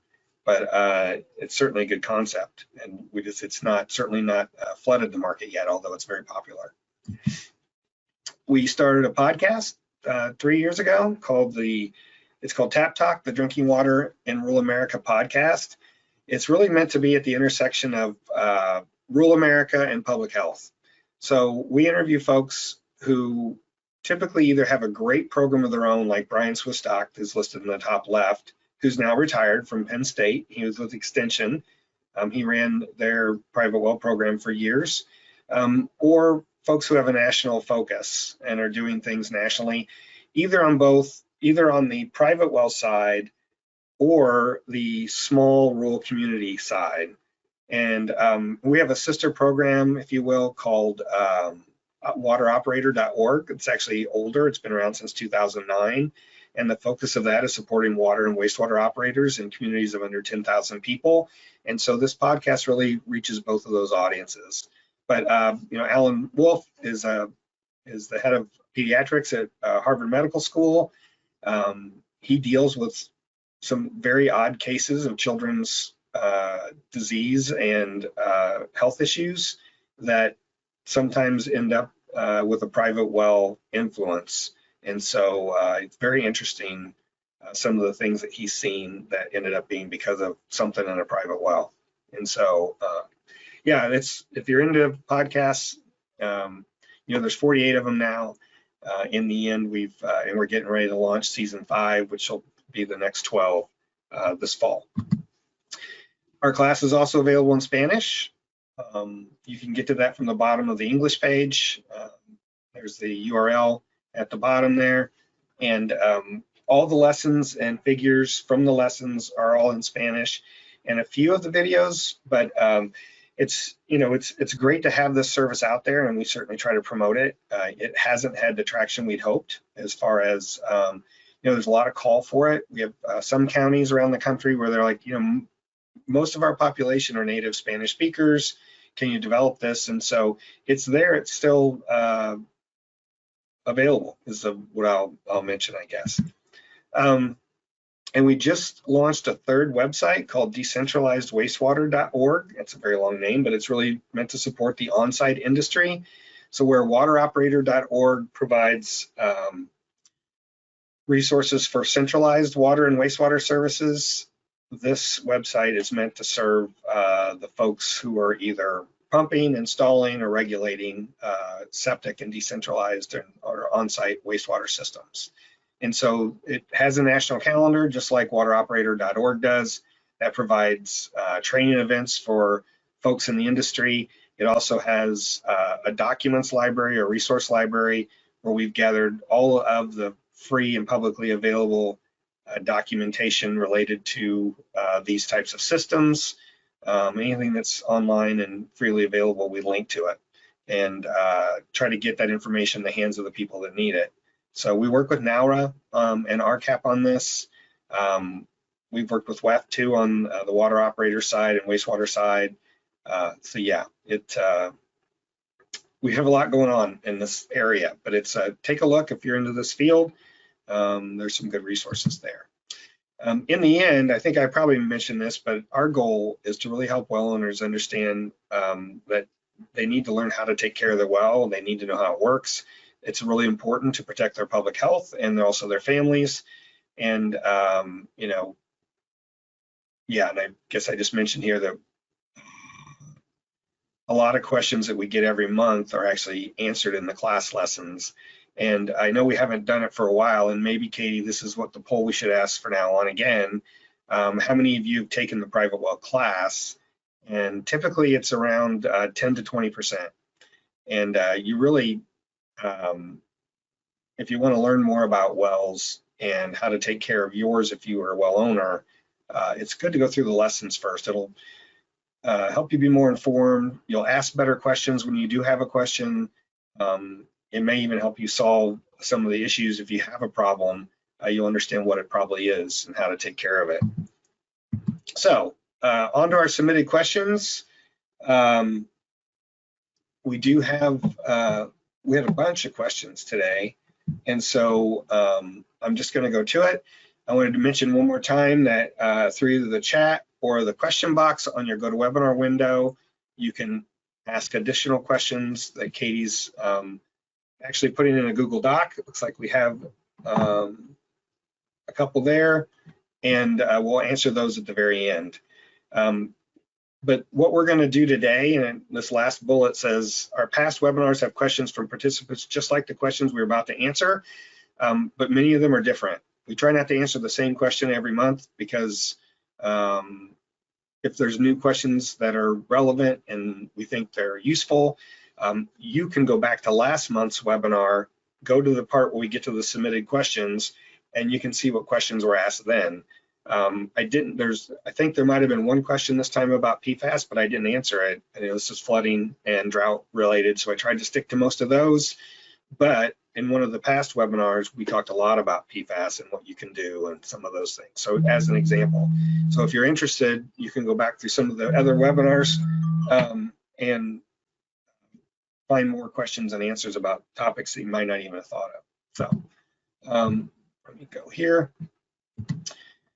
What is the time frame for well testing after a flood that is most beneficial? So, obviously wait till the flood waters receded and it's not a threat, given the current situation you're in. Like, if there's another storm that's supposed to come the next day, I would just wait and use bottled the water you've saved. But once you put it back in service, then as I mentioned earlier, I would first pump everything out. I would use a garden hose and just run it to waste, assuming you have plenty of water. If you're in a low yield well, that's a different situation. But I would let it run. If the well was basically properly sealed but may have been overtopped, then if it only came through the vent tube, if you had a screen on that, there's not likely particulates per se. It's more going to be whatever was in the water. And so I would pump all that out and then I would test it. And if you're sure that surface water got into your well, I wouldn't even bother waiting to have it tested and getting a positive result. I would assume it's positive. And once you've pumped it out and let it run for a while, so you think you've got fresh groundwater in there, then I would go ahead and collect a sample. And I wouldn't run any water through your home. Just during disinfection. That should clean everything out, right? When you disinfect your well, you're pouring chlorine, mixed chlorine with water down in your well, then you're running it through all your lines until you smell chlorine and you're letting it sit overnight. And in theory, if there's any bacteria in your system anywhere, it's going to get rid of it. And so, but there's instructions for that, which I'll mention in a minute. And then once you've disinfected it, and the next day, typically you'd run all those water lines again until the chlorine smell's gone. And now it should be fresh groundwater. And that's when you take another sample to make sure that it actually worked and there's no bacteria before I'd use any of it for cooking or drinking. So one of our helpline things is, how do I disinfect my well or bleach my well? And so there's instructions. There's a little green box further down that says, use this. So well and water system disinfection for private wells from Minnesota Department of Health. So the story here is that when we were looking at a good document to use for what to tell people for disinfecting or shock chlorinating their well, we probably looked at 70 different documents that are out there from different, county level, state level, federal level organizations. And this one is the one we chose to use because I feel it's the best written, it's the most complete, and it goes through step by step what to do. And so we link to this both in our helpline and on our website under the resources page. Under lesson 10, you can get to this as well. But it tells you how to mix it. If you know how deep your well is and the diameter, you can figure this out. Figure out a volume. And it even tells you what to do with some of your treatment equipment so you don't mess it up by putting chlorinated water through it. And then I do want to say, though, that even if you follow all that, then you need to sample again. And it's possible there could still be bacteria in your well for a number of reasons, not related to flooding or those issues. But if your home has, if your home is very old at all, natural groundwater has bacteria in it and biofilms will build up and grow in your water lines. It's a natural thing. As long as the biofilms are, the term that was told to me was happy, it may not, they may not affect things. A lot of bacteria that are in groundwater are harmless.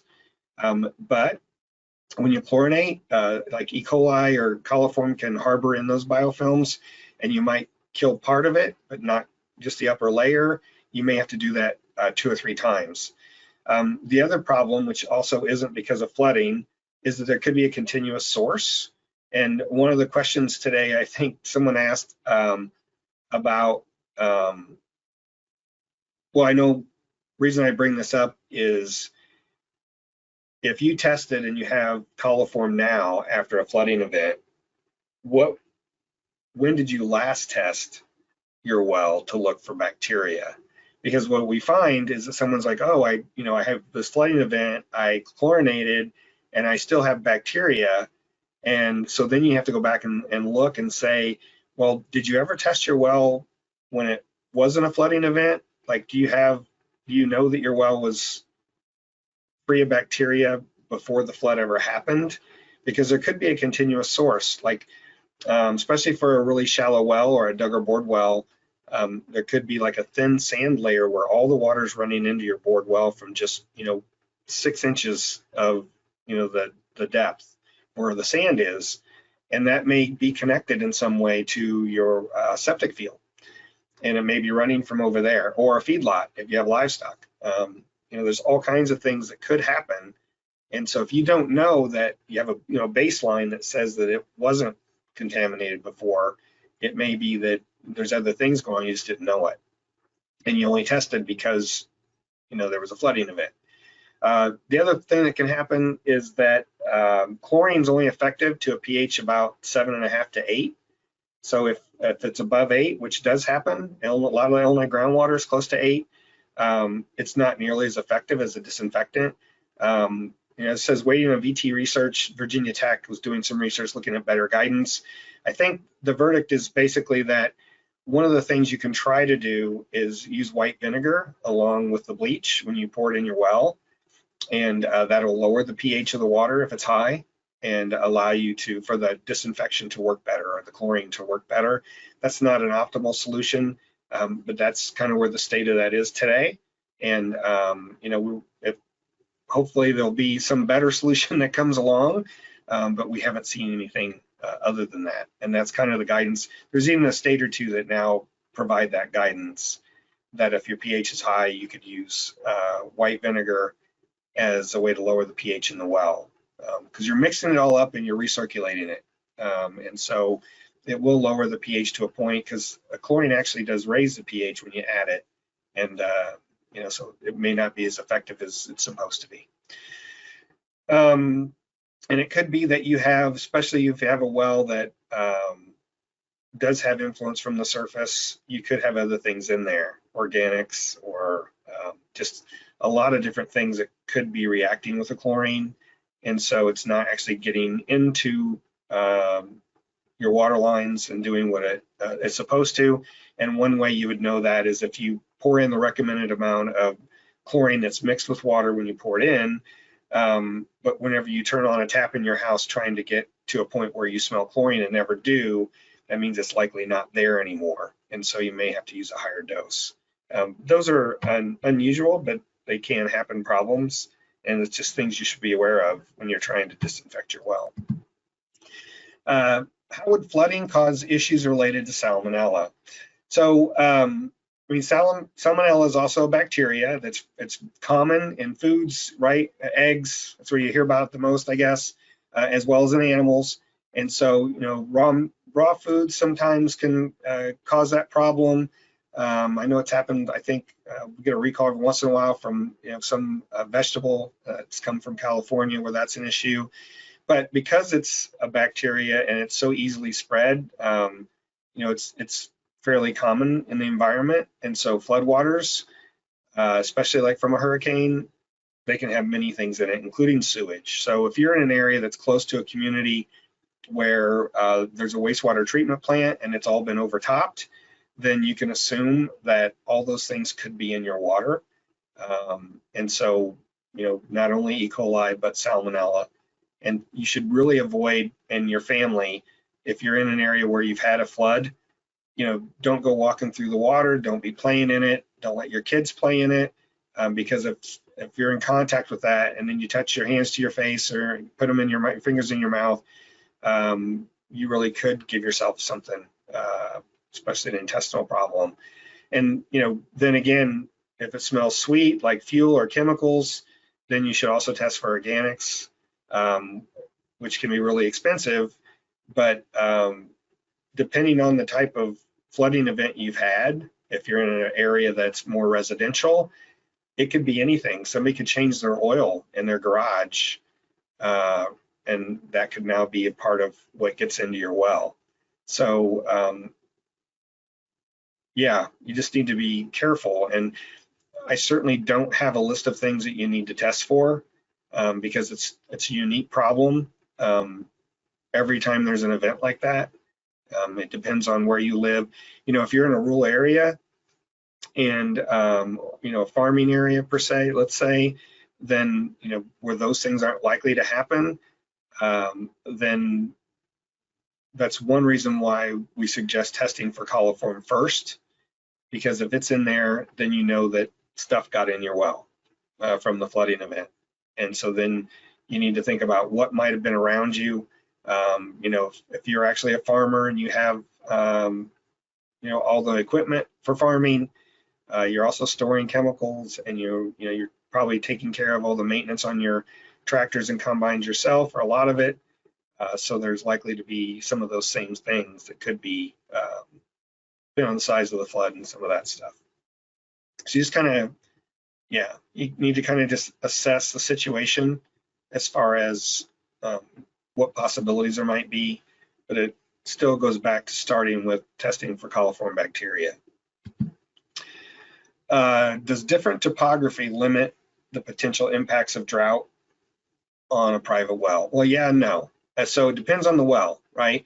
I mentioned earlier, if it's a shallow, large diameter well, then it's really dependent on the water table for its water supply.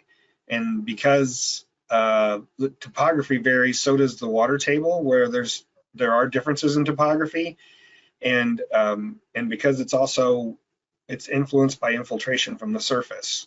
So if it's a shallow well or a dug or bored shallow well, then it can really be, it could just, your water table is going to start going down when there's no rain.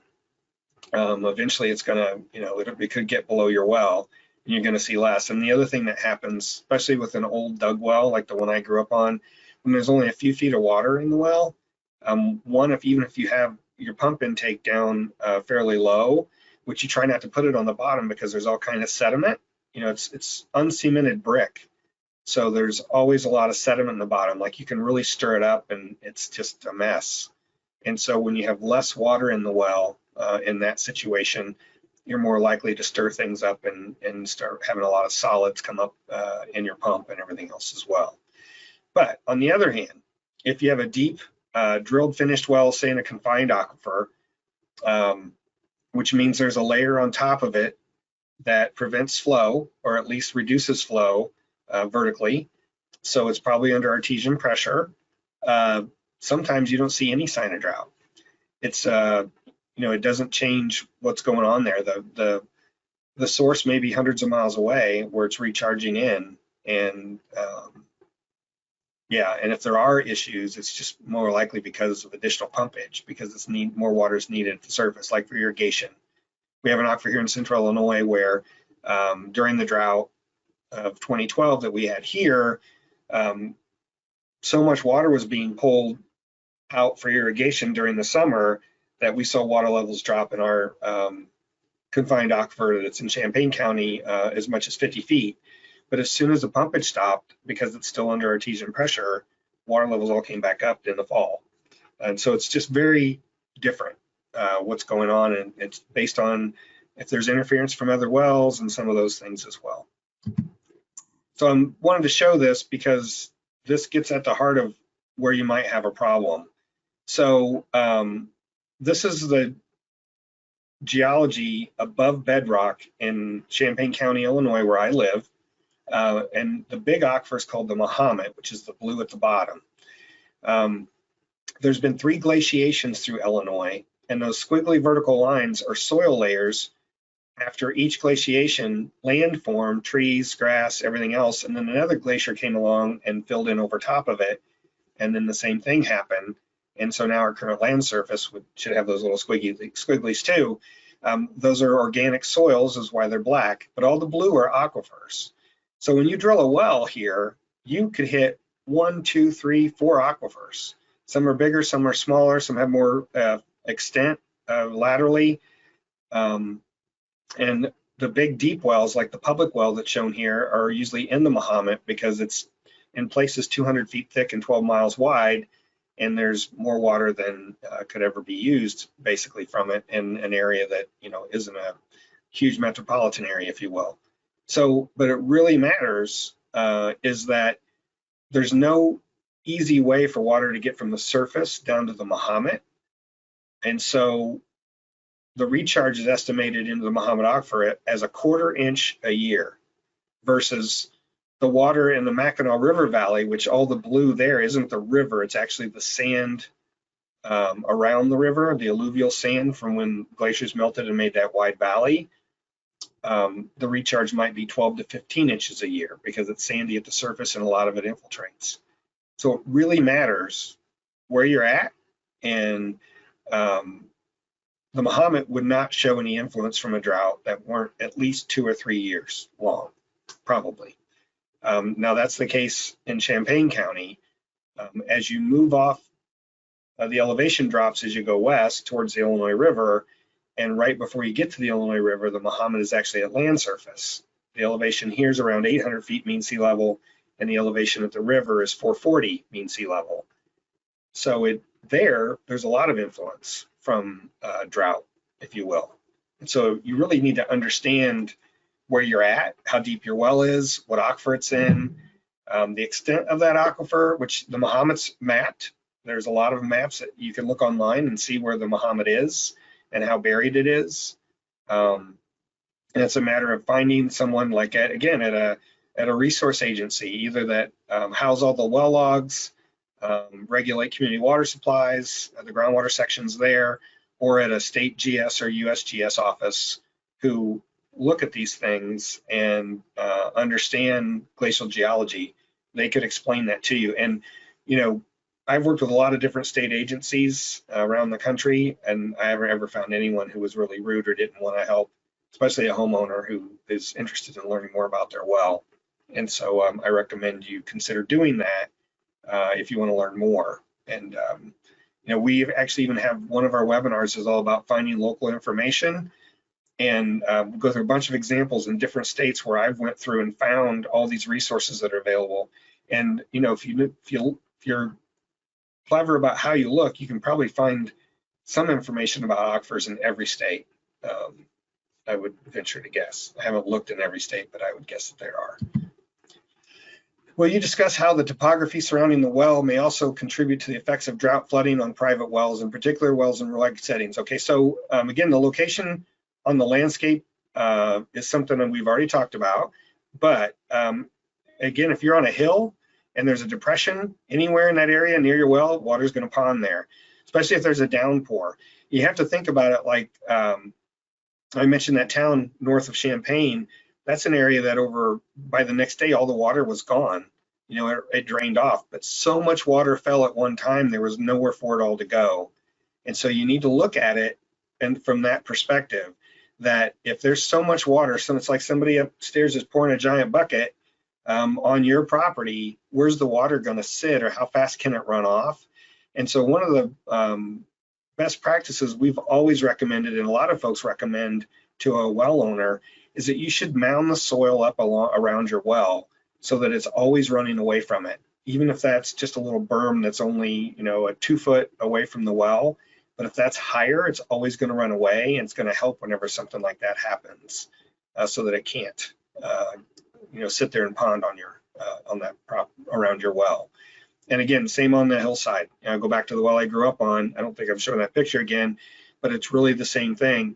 You know, he put it in a spot on purpose where water would flow to it, but that's a great example of what not to do, because you're always going to have surface water influencing that well that way, and that's exactly what happened. And well, I guess I am going to show it again, but you can see the water running right towards it, and it runs down to that little pond, but it's right in the ravine.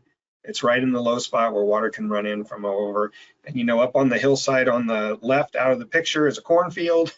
And so there was chemicals applied there too. I mean, yeah, certainly not ideal.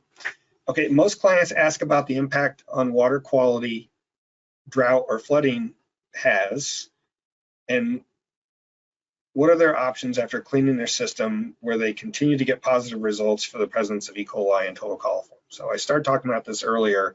Drought is a very different issue from flooding. Water quality isn't really going to vary a lot based on, water quality may vary a lot or not depending on the water source, well depth, and changes in water level. I should just read that, what I said before. So I don't know that drought will really cause any issues with bacteria. I'm not sure where that would happen, but it's more likely that, like for a bedrock well, having that air get to some of those metals in the rock can expose that then and cause chemical reactions that will then, when the water levels come back up any, are going to cause metals to be released into the water. There's a USGS study where they added chlorine, which is an oxidant, and when they did so, they saw 100 times increase in several metals that were in this particular rock. I think it was either in Arizona or New Mexico. So it can, anything that exposes it to air or causes oxidation can be an issue. So, and again, for the flooding, I think I've already addressed that. Can flooding have a benefit on drinking water quality in a well? So as I thought about this, I tried to think of a situation where that actually could be the case because, my gut reaction obviously is there's no way there's any help there. And I don't think there really is because I can't think of a situation where that'd be the case. But here's the thing to know, the fact that you asked that question, what you need to understand is that surface water is really considered much more of a health risk than groundwater is, because our environment at the surface, bacteria, viruses, all that stuff, a lot of those things that are aerobic don't exist in the ground. Not that viruses are aerobic per se. So community water supplies, they have to treat by law through the Safe Drinking Water Act. And if you have a surface water supply, you're taking water from a lake or a river, you have a lot more that you're required to do for treatment. It's called, 4-log removal of bacteria and viruses. And it's tertiary treatment, which is primary, secondary, and tertiary treatment. And so you have to do a lot more treatment to ensure the water is safe to drink and it doesn't have those things in it. Where you don't have that issue with groundwater. If it's a properly sealed well and it's, a deeper aquifer, you're not going to see coliform bacteria or any of those other things that you would see in surface water that exist. So our major concern for private wells, using that same logic, is that we don't want any surface influences into a well that'll affect water quality because it's going to make it worse. And surface waters and infiltration from the surface are the major problems we're really trying to deal with all the time, not just during the flood event. And so you do not want any flood water, and I don't see any way it could be beneficial. It's only going to be a detriment, and usually it's going to make the water quality poor.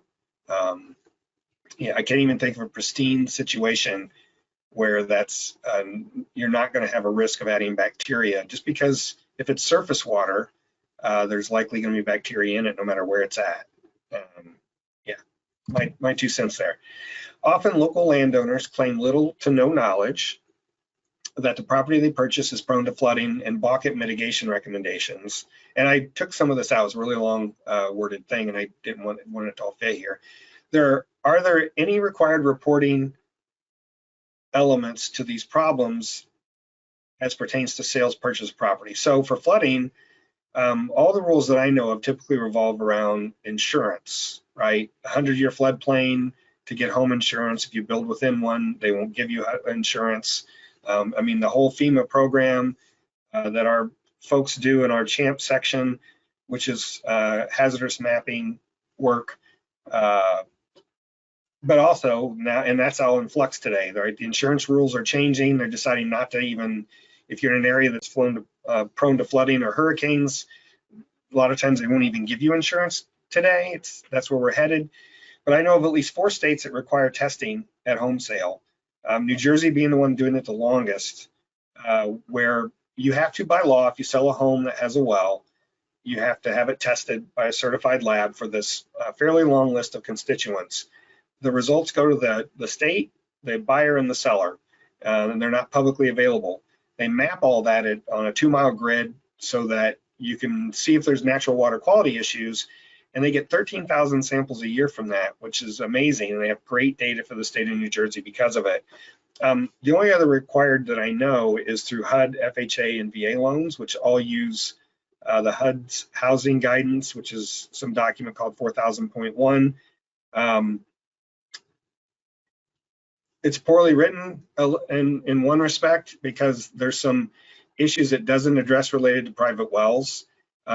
But we're seeing more and more lenders requiring testing, either because it's a HUD, FHA, or VA loan, or because they want assurance that the water quality is going to make it, it's going to be potable and livable for whoever buys that home. So the landscape's slowly changing, and we're heading more in that direction. And I guess what I will say though is this discussion doesn't necessarily help anyone who's a longtime homeowner, or it's a family farm where the kids are living in a house their parents had, so it's really never been on the market. All those are falling through the cracks just the same. And to be honest, some of those folks are the ones who are most likely not to be willing to change their mind. I grew up on a farm. I know my dad swore our water was better than city water because it didn't have chemicals in it, and not understanding how poor our water quality actually was. Yeah. Why are we concerned about drought in California when there was a record rain in 23 and 24? So, this really goes back to the hydrologic cycle. When rain falls on the ground, it can go a number of places. It can be taken up by a plant, it can infiltrate into the shallow water table, which eventually could go to an aquifer, can run off to a nearby stream, or it can just puddle on the ground and evaporate back in the atmosphere. So, that's basic stuff, right? And I just want to make sure the water that rains does not mean it's going to replenish an aquifer at all. It really depends on the soil type, how permeable it is, how close we are to a stream, what's going on in the shallow water table, and if it even makes it to groundwater. So all those things affect how it gets into the ground. So I mentioned the Mahomet before, and I think I've already said this. There's 100 feet of glacial till and clay above it, which means we get a 1/4 inch of recharge a year into the Mahomet, even though it's such a big resource. So one season of heavy rain has no effect. It really doesn't on the Mahomet Aquifer, at least not on the eastern end of it where I live. Most of it either discharges to the surface or ends up in a shallower aquifer that eventually discharges to a river or stream. It never gets there. And so the same thing, we were talking earlier about wells drilled to 700 feet in California during the drought and from 2012 to 2016. Rainfall, you have to understand the geology better than I do for California, but very unlikely that most of that is ever going to get down to where those wells are tapping an aquifer for their water source. So it's a long-term process. That water, some of that water, they may be in the ground for tens of thousands of years before it reaches the surface again. And so you can't, it's just the cycle, the timing isn't there for that. This is a simplified version of the hydrologic cycle, but in this case, the aquifers right at the surface are close to it. But even then, a lot of the water is running other ways, and it's not making its way down below that fractured rock, for instance, if it's discharging to the lake, if you will. How can county local health departments best support private individual well owners during droughts and floods? So, one, just if people knew that their health department was active and aware and willing to help, that's really a big deal. In some cases, they either don't have the bandwidth and they're not, or they don't have the social media presence or the marketing avenues at their disposal to actually make that happen. So there's really, a number of things you could do to make that clear. You could create a list of resources related to drought and flooding on your website, and just make that available. And then I would point well owners to those resources using social media, press releases, ask others to do it, see if you can get a local high school to have kids put it online. There's a lot of ways to try to get involved in outreach, and working with a school has the other advantage of now you're also educating a group of young folks who eventually may be well owners, or at least should be caring about water quality once they have their own families. and all that sort of stuff. You could also do things like offer testing for homeowners that have flooded wells free, if you can do that, and provide resources for that, or even find other sponsors, talk to drilling companies, to banks, to whoever that may be willing to put some money up to help subsidize costs for people that need testing, especially if they can't afford it. And then lastly, you can have a public meeting. You know, an in-person meeting, I know they're not as popular as they used to be, but those things work. You know, if you can bring in someone with experience that can answer all their questions, or maybe you need to have the public meeting where they can come in and find out what their options are and what are they going to do if it's contaminated. And, you know, it can be daunting for a homeowner on a well if they're not sure and don't know what their options are. And so even just providing that would be really helpful. But thanks for asking. How do you measure the water depth in an existing well? So knowing the water depth is obviously really important for a number of reasons, especially for shock chlorinating, because you need to know the volume you're using so you can mix the right amount, stuff like that. But also, if you're going to measure water levels, knowing over time if there's a change. So Oregon requires a piezometer tube in their wells, which is awesome. It's basically just a half-inch PVC that comes out the cap, that is a straight line with a little screen on the bottom so that you can measure the water level from that.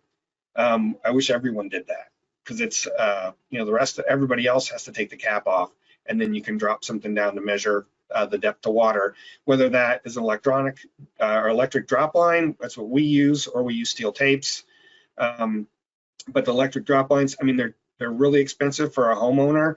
And in that case, I would probably ask a contractor if they would come out and measure it for you, or offer you other options on how you might measure it yourself. And I know there's some companies out there that have like the little acoustic ones where it bounces a sound off and can tell you. I don't know how accurate those are, and I really wouldn't. I'd want to know more before I provided that as an option to somebody. But it's probably best to have a professional do that. And this is what that looks like. This is a diagram we created based on what's in Oregon's private well handbook. But it's that little tube that's got all the arrows going to it that then you can measure the water level from there without taking the cap off and without messing with the pump or throwing something down in there that's going to get where your pump's pulling water from. And it's actually a best practice we would recommend anyone do, whether or not they're in Oregon, if they're putting any well in. I think I have one or two questions. I'm sorry we're running long. First time, so I tried to answer a lot of questions today. That's part of it, I think. In the event of chlorination of a well with an unknown depth, is it recommended well owners perform the chlorination themselves or hire a professional well driller water treatment company? So I really think that's asking the wrong question. And the professional will also need to know the depth of the well and the water level in order to do the chlorination correctly. So that's the first step. And whether a homeowner decides they want to do the chlorination themselves, that's up to the homeowner. But what I would recommend is likely you hire a contractor to determine the depth of the well and where the water level is.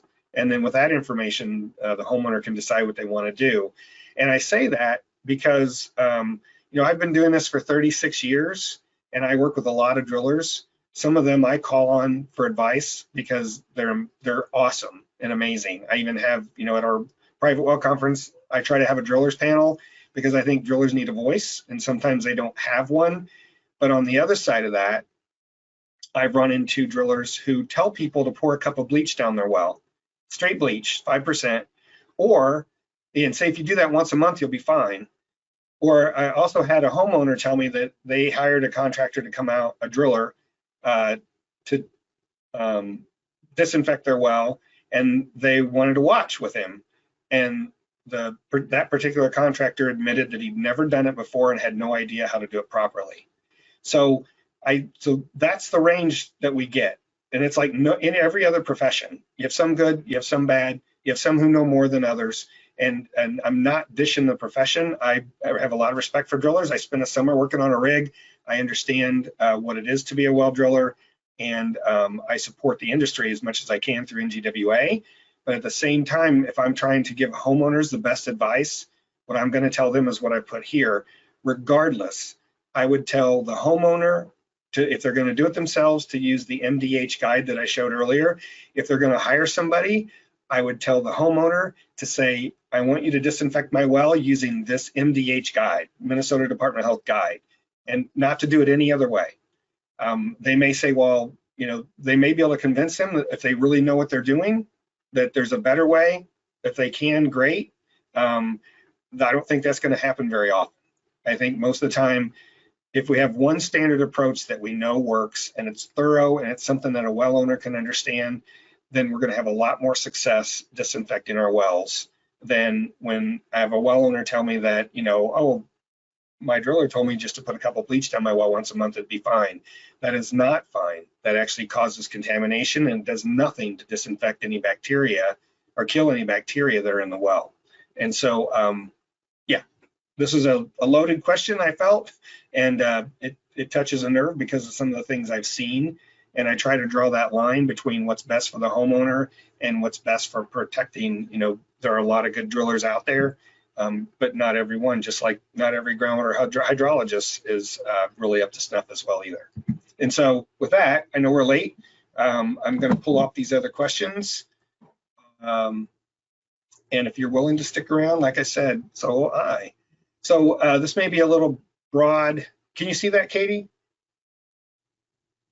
Yes, it looks great, Steve. Okay. This may be a little broad, less directly applicable for flooding, but when overly rainy or warm seasons and flooding results in unusually high water tables, are there best practices or guidance for residents whose private wells become seasonally or temporarily artesian as a result? I've certainly seen that. We have an area in Illinois where that happens. I'm not sure what to do about that. Michigan has a fair number of artesian wells, and it's just the way it is up there. So they actually decided to regulate artesian wells to a point, and I mean by artesian, I mean flowing. So being artesian doesn't mean it flows necessarily, but I'm assuming that's what you mean here. There's special caps you can get that are pressurized systems so that water can't run out of them, and that's probably what you need to go to. And there's a Michigan flowing well handbook that's under lesson 2 of our resources. I would look through that to start with. It's an interesting read. They were losing 28 million gallons a day to flowing wells. And so they passed a law, and now they have, their special caps and stuff to keep that from being an issue. Okay, in case of emergency, I've heard people could use the water in their hot water heater as a ready source of stored water if need be.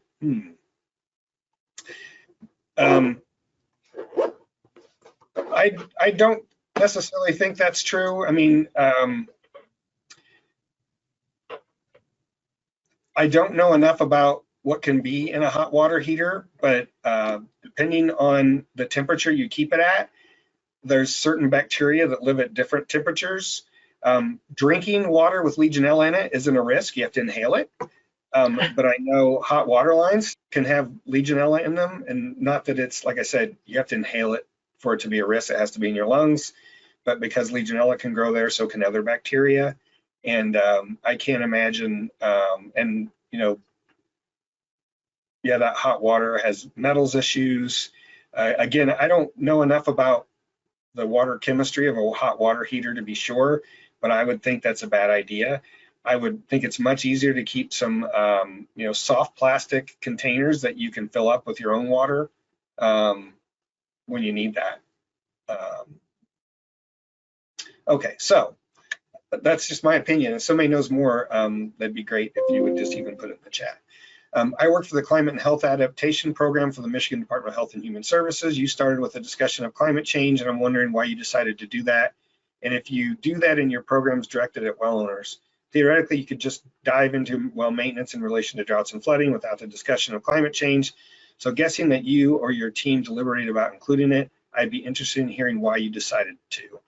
So the reason I decided to was because I had in my notes that this webinar was about drought and flooding issues.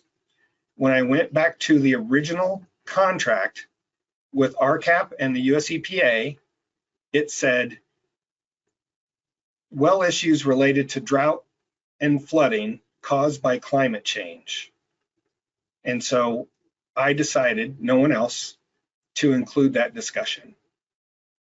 So I'd be glad to have a discussion with you further, yeah, about that, because I understand there's a lot built into those words. But yeah, if you'd be interested, I'd be glad to talk about it. I don't know how many questions we got here, but if you hang on, I'll put my email address on this page in a second, or Katie can down at the bottom. My email address, Katie, if you would. Okay, if a vent cap is needed to relieve pressure, how long is it okay to plug it for when preparing for a flood? I don't know. So the deal is, if you don't vent your cap, there's a risk. It doesn't mean it's actually going to cause a problem. It takes a lot of pressure, especially if you have a steel pipe for your well casing, for it to really cause a problem. I don't think it would cause a short-term problem at all. I've not heard of, it depends on a couple of things. One is the amount of change in water level, because you think about it, if you have a totally closed system and you try to pull water out from the bottom, everything at the top, the pressure gets less inside than outside. It's going to start pushing on the outside of that pipe, right? It's just a pressure issue. It's about it not being equal pressure. And so having the vent tube allows for that. I don't think you'd have any kind of issue by plugging that, but I would not keep it plugged all the time. It could make, if it's PVC especially, it could cause enough pressure difference that it's actually going to, as a glue gets old and it's been underground between the sections, if it's not threaded, there just could be something happen. I mean, it's there for a reason, but I don't see, you certainly don't see issues where that's caused, a well to fail or a pipe to crack very often. And I'm not a driller in practice, so I need to ask someone who is, if that's actually an issue, which I'd be glad to do. I don't think it's that common. Okay, is there any legislation proposed in the future to mandate private well owners' methods to protect their well or aquifer? How about public well systems? Well, there's a lot of rules related to public wells, right? How they're sealed, how they're drilled, how they're constructed.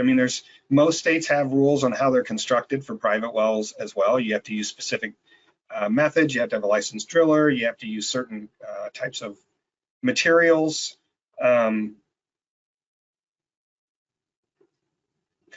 But as far as for private well owners to have to protect their well or aquifer, really how it is in most states, and I think it's based on, like, Illinois has the law of reasonable use, and you have to prove that a use wasn't reasonable or that someone did something malicious in order to have any kind of, like, if somebody pours something down an old dug well and it gets into an aquifer and contaminates a neighbor's well, that's a court case in Illinois. That's the only way to handle it. If it's a big spill, obviously, and a state primacy agency gets involved, or the state attorney general's office. I know that happened in the Chicago area. There was a company called Lockformer. I think it was TCE, had gotten into an aquifer, and for a number of years, it wasn't well known nor considered a huge risk because they didn't believe there were any private wells in the area, and it turned out there were. And so that ended up going to court, and Lockformer had to pay a lot. There was a cancer cluster there. This is like 25 years ago in the Chicago area. And so I don't know of any kind of legislation. I don't follow that, though. I know even trying to propose that well owners test has been proposed and looked at even in committee in our US Congress before. And there's many groups that have come out against it and squashed any idea of doing those things. So I think where we should start, regardless, is protecting public health. And we see a lot of well owners who really don't understand the potential risk of being a private well owner. And I think once we've sort of cracked that nut and got some progress where well owners are better suited to manage their wells, this other part will come along with it to protect, not only protect their well, but their aquifer as well. The problem is most well laws, even current well construction code in most states, has improved over the years. The first one in Illinois was in 1978, I believe, and now our well construction code looks much different, and it's much safer for a well that's drilled today that it's protective. But all those old wells were grandfathered in. Like the well my grandpa hand dug, still existing well, and it's still used because there's no law that says you can't. Because it's considered a basic right to have water supply. In Illinois, you can even still drill your own well, but and it used to be you could drill whatever well you wanted. Now the law says you have to follow the well construction code for the state, but you can do it yourself if it's your own property. So yeah, I don't see that changing. But that's a good question.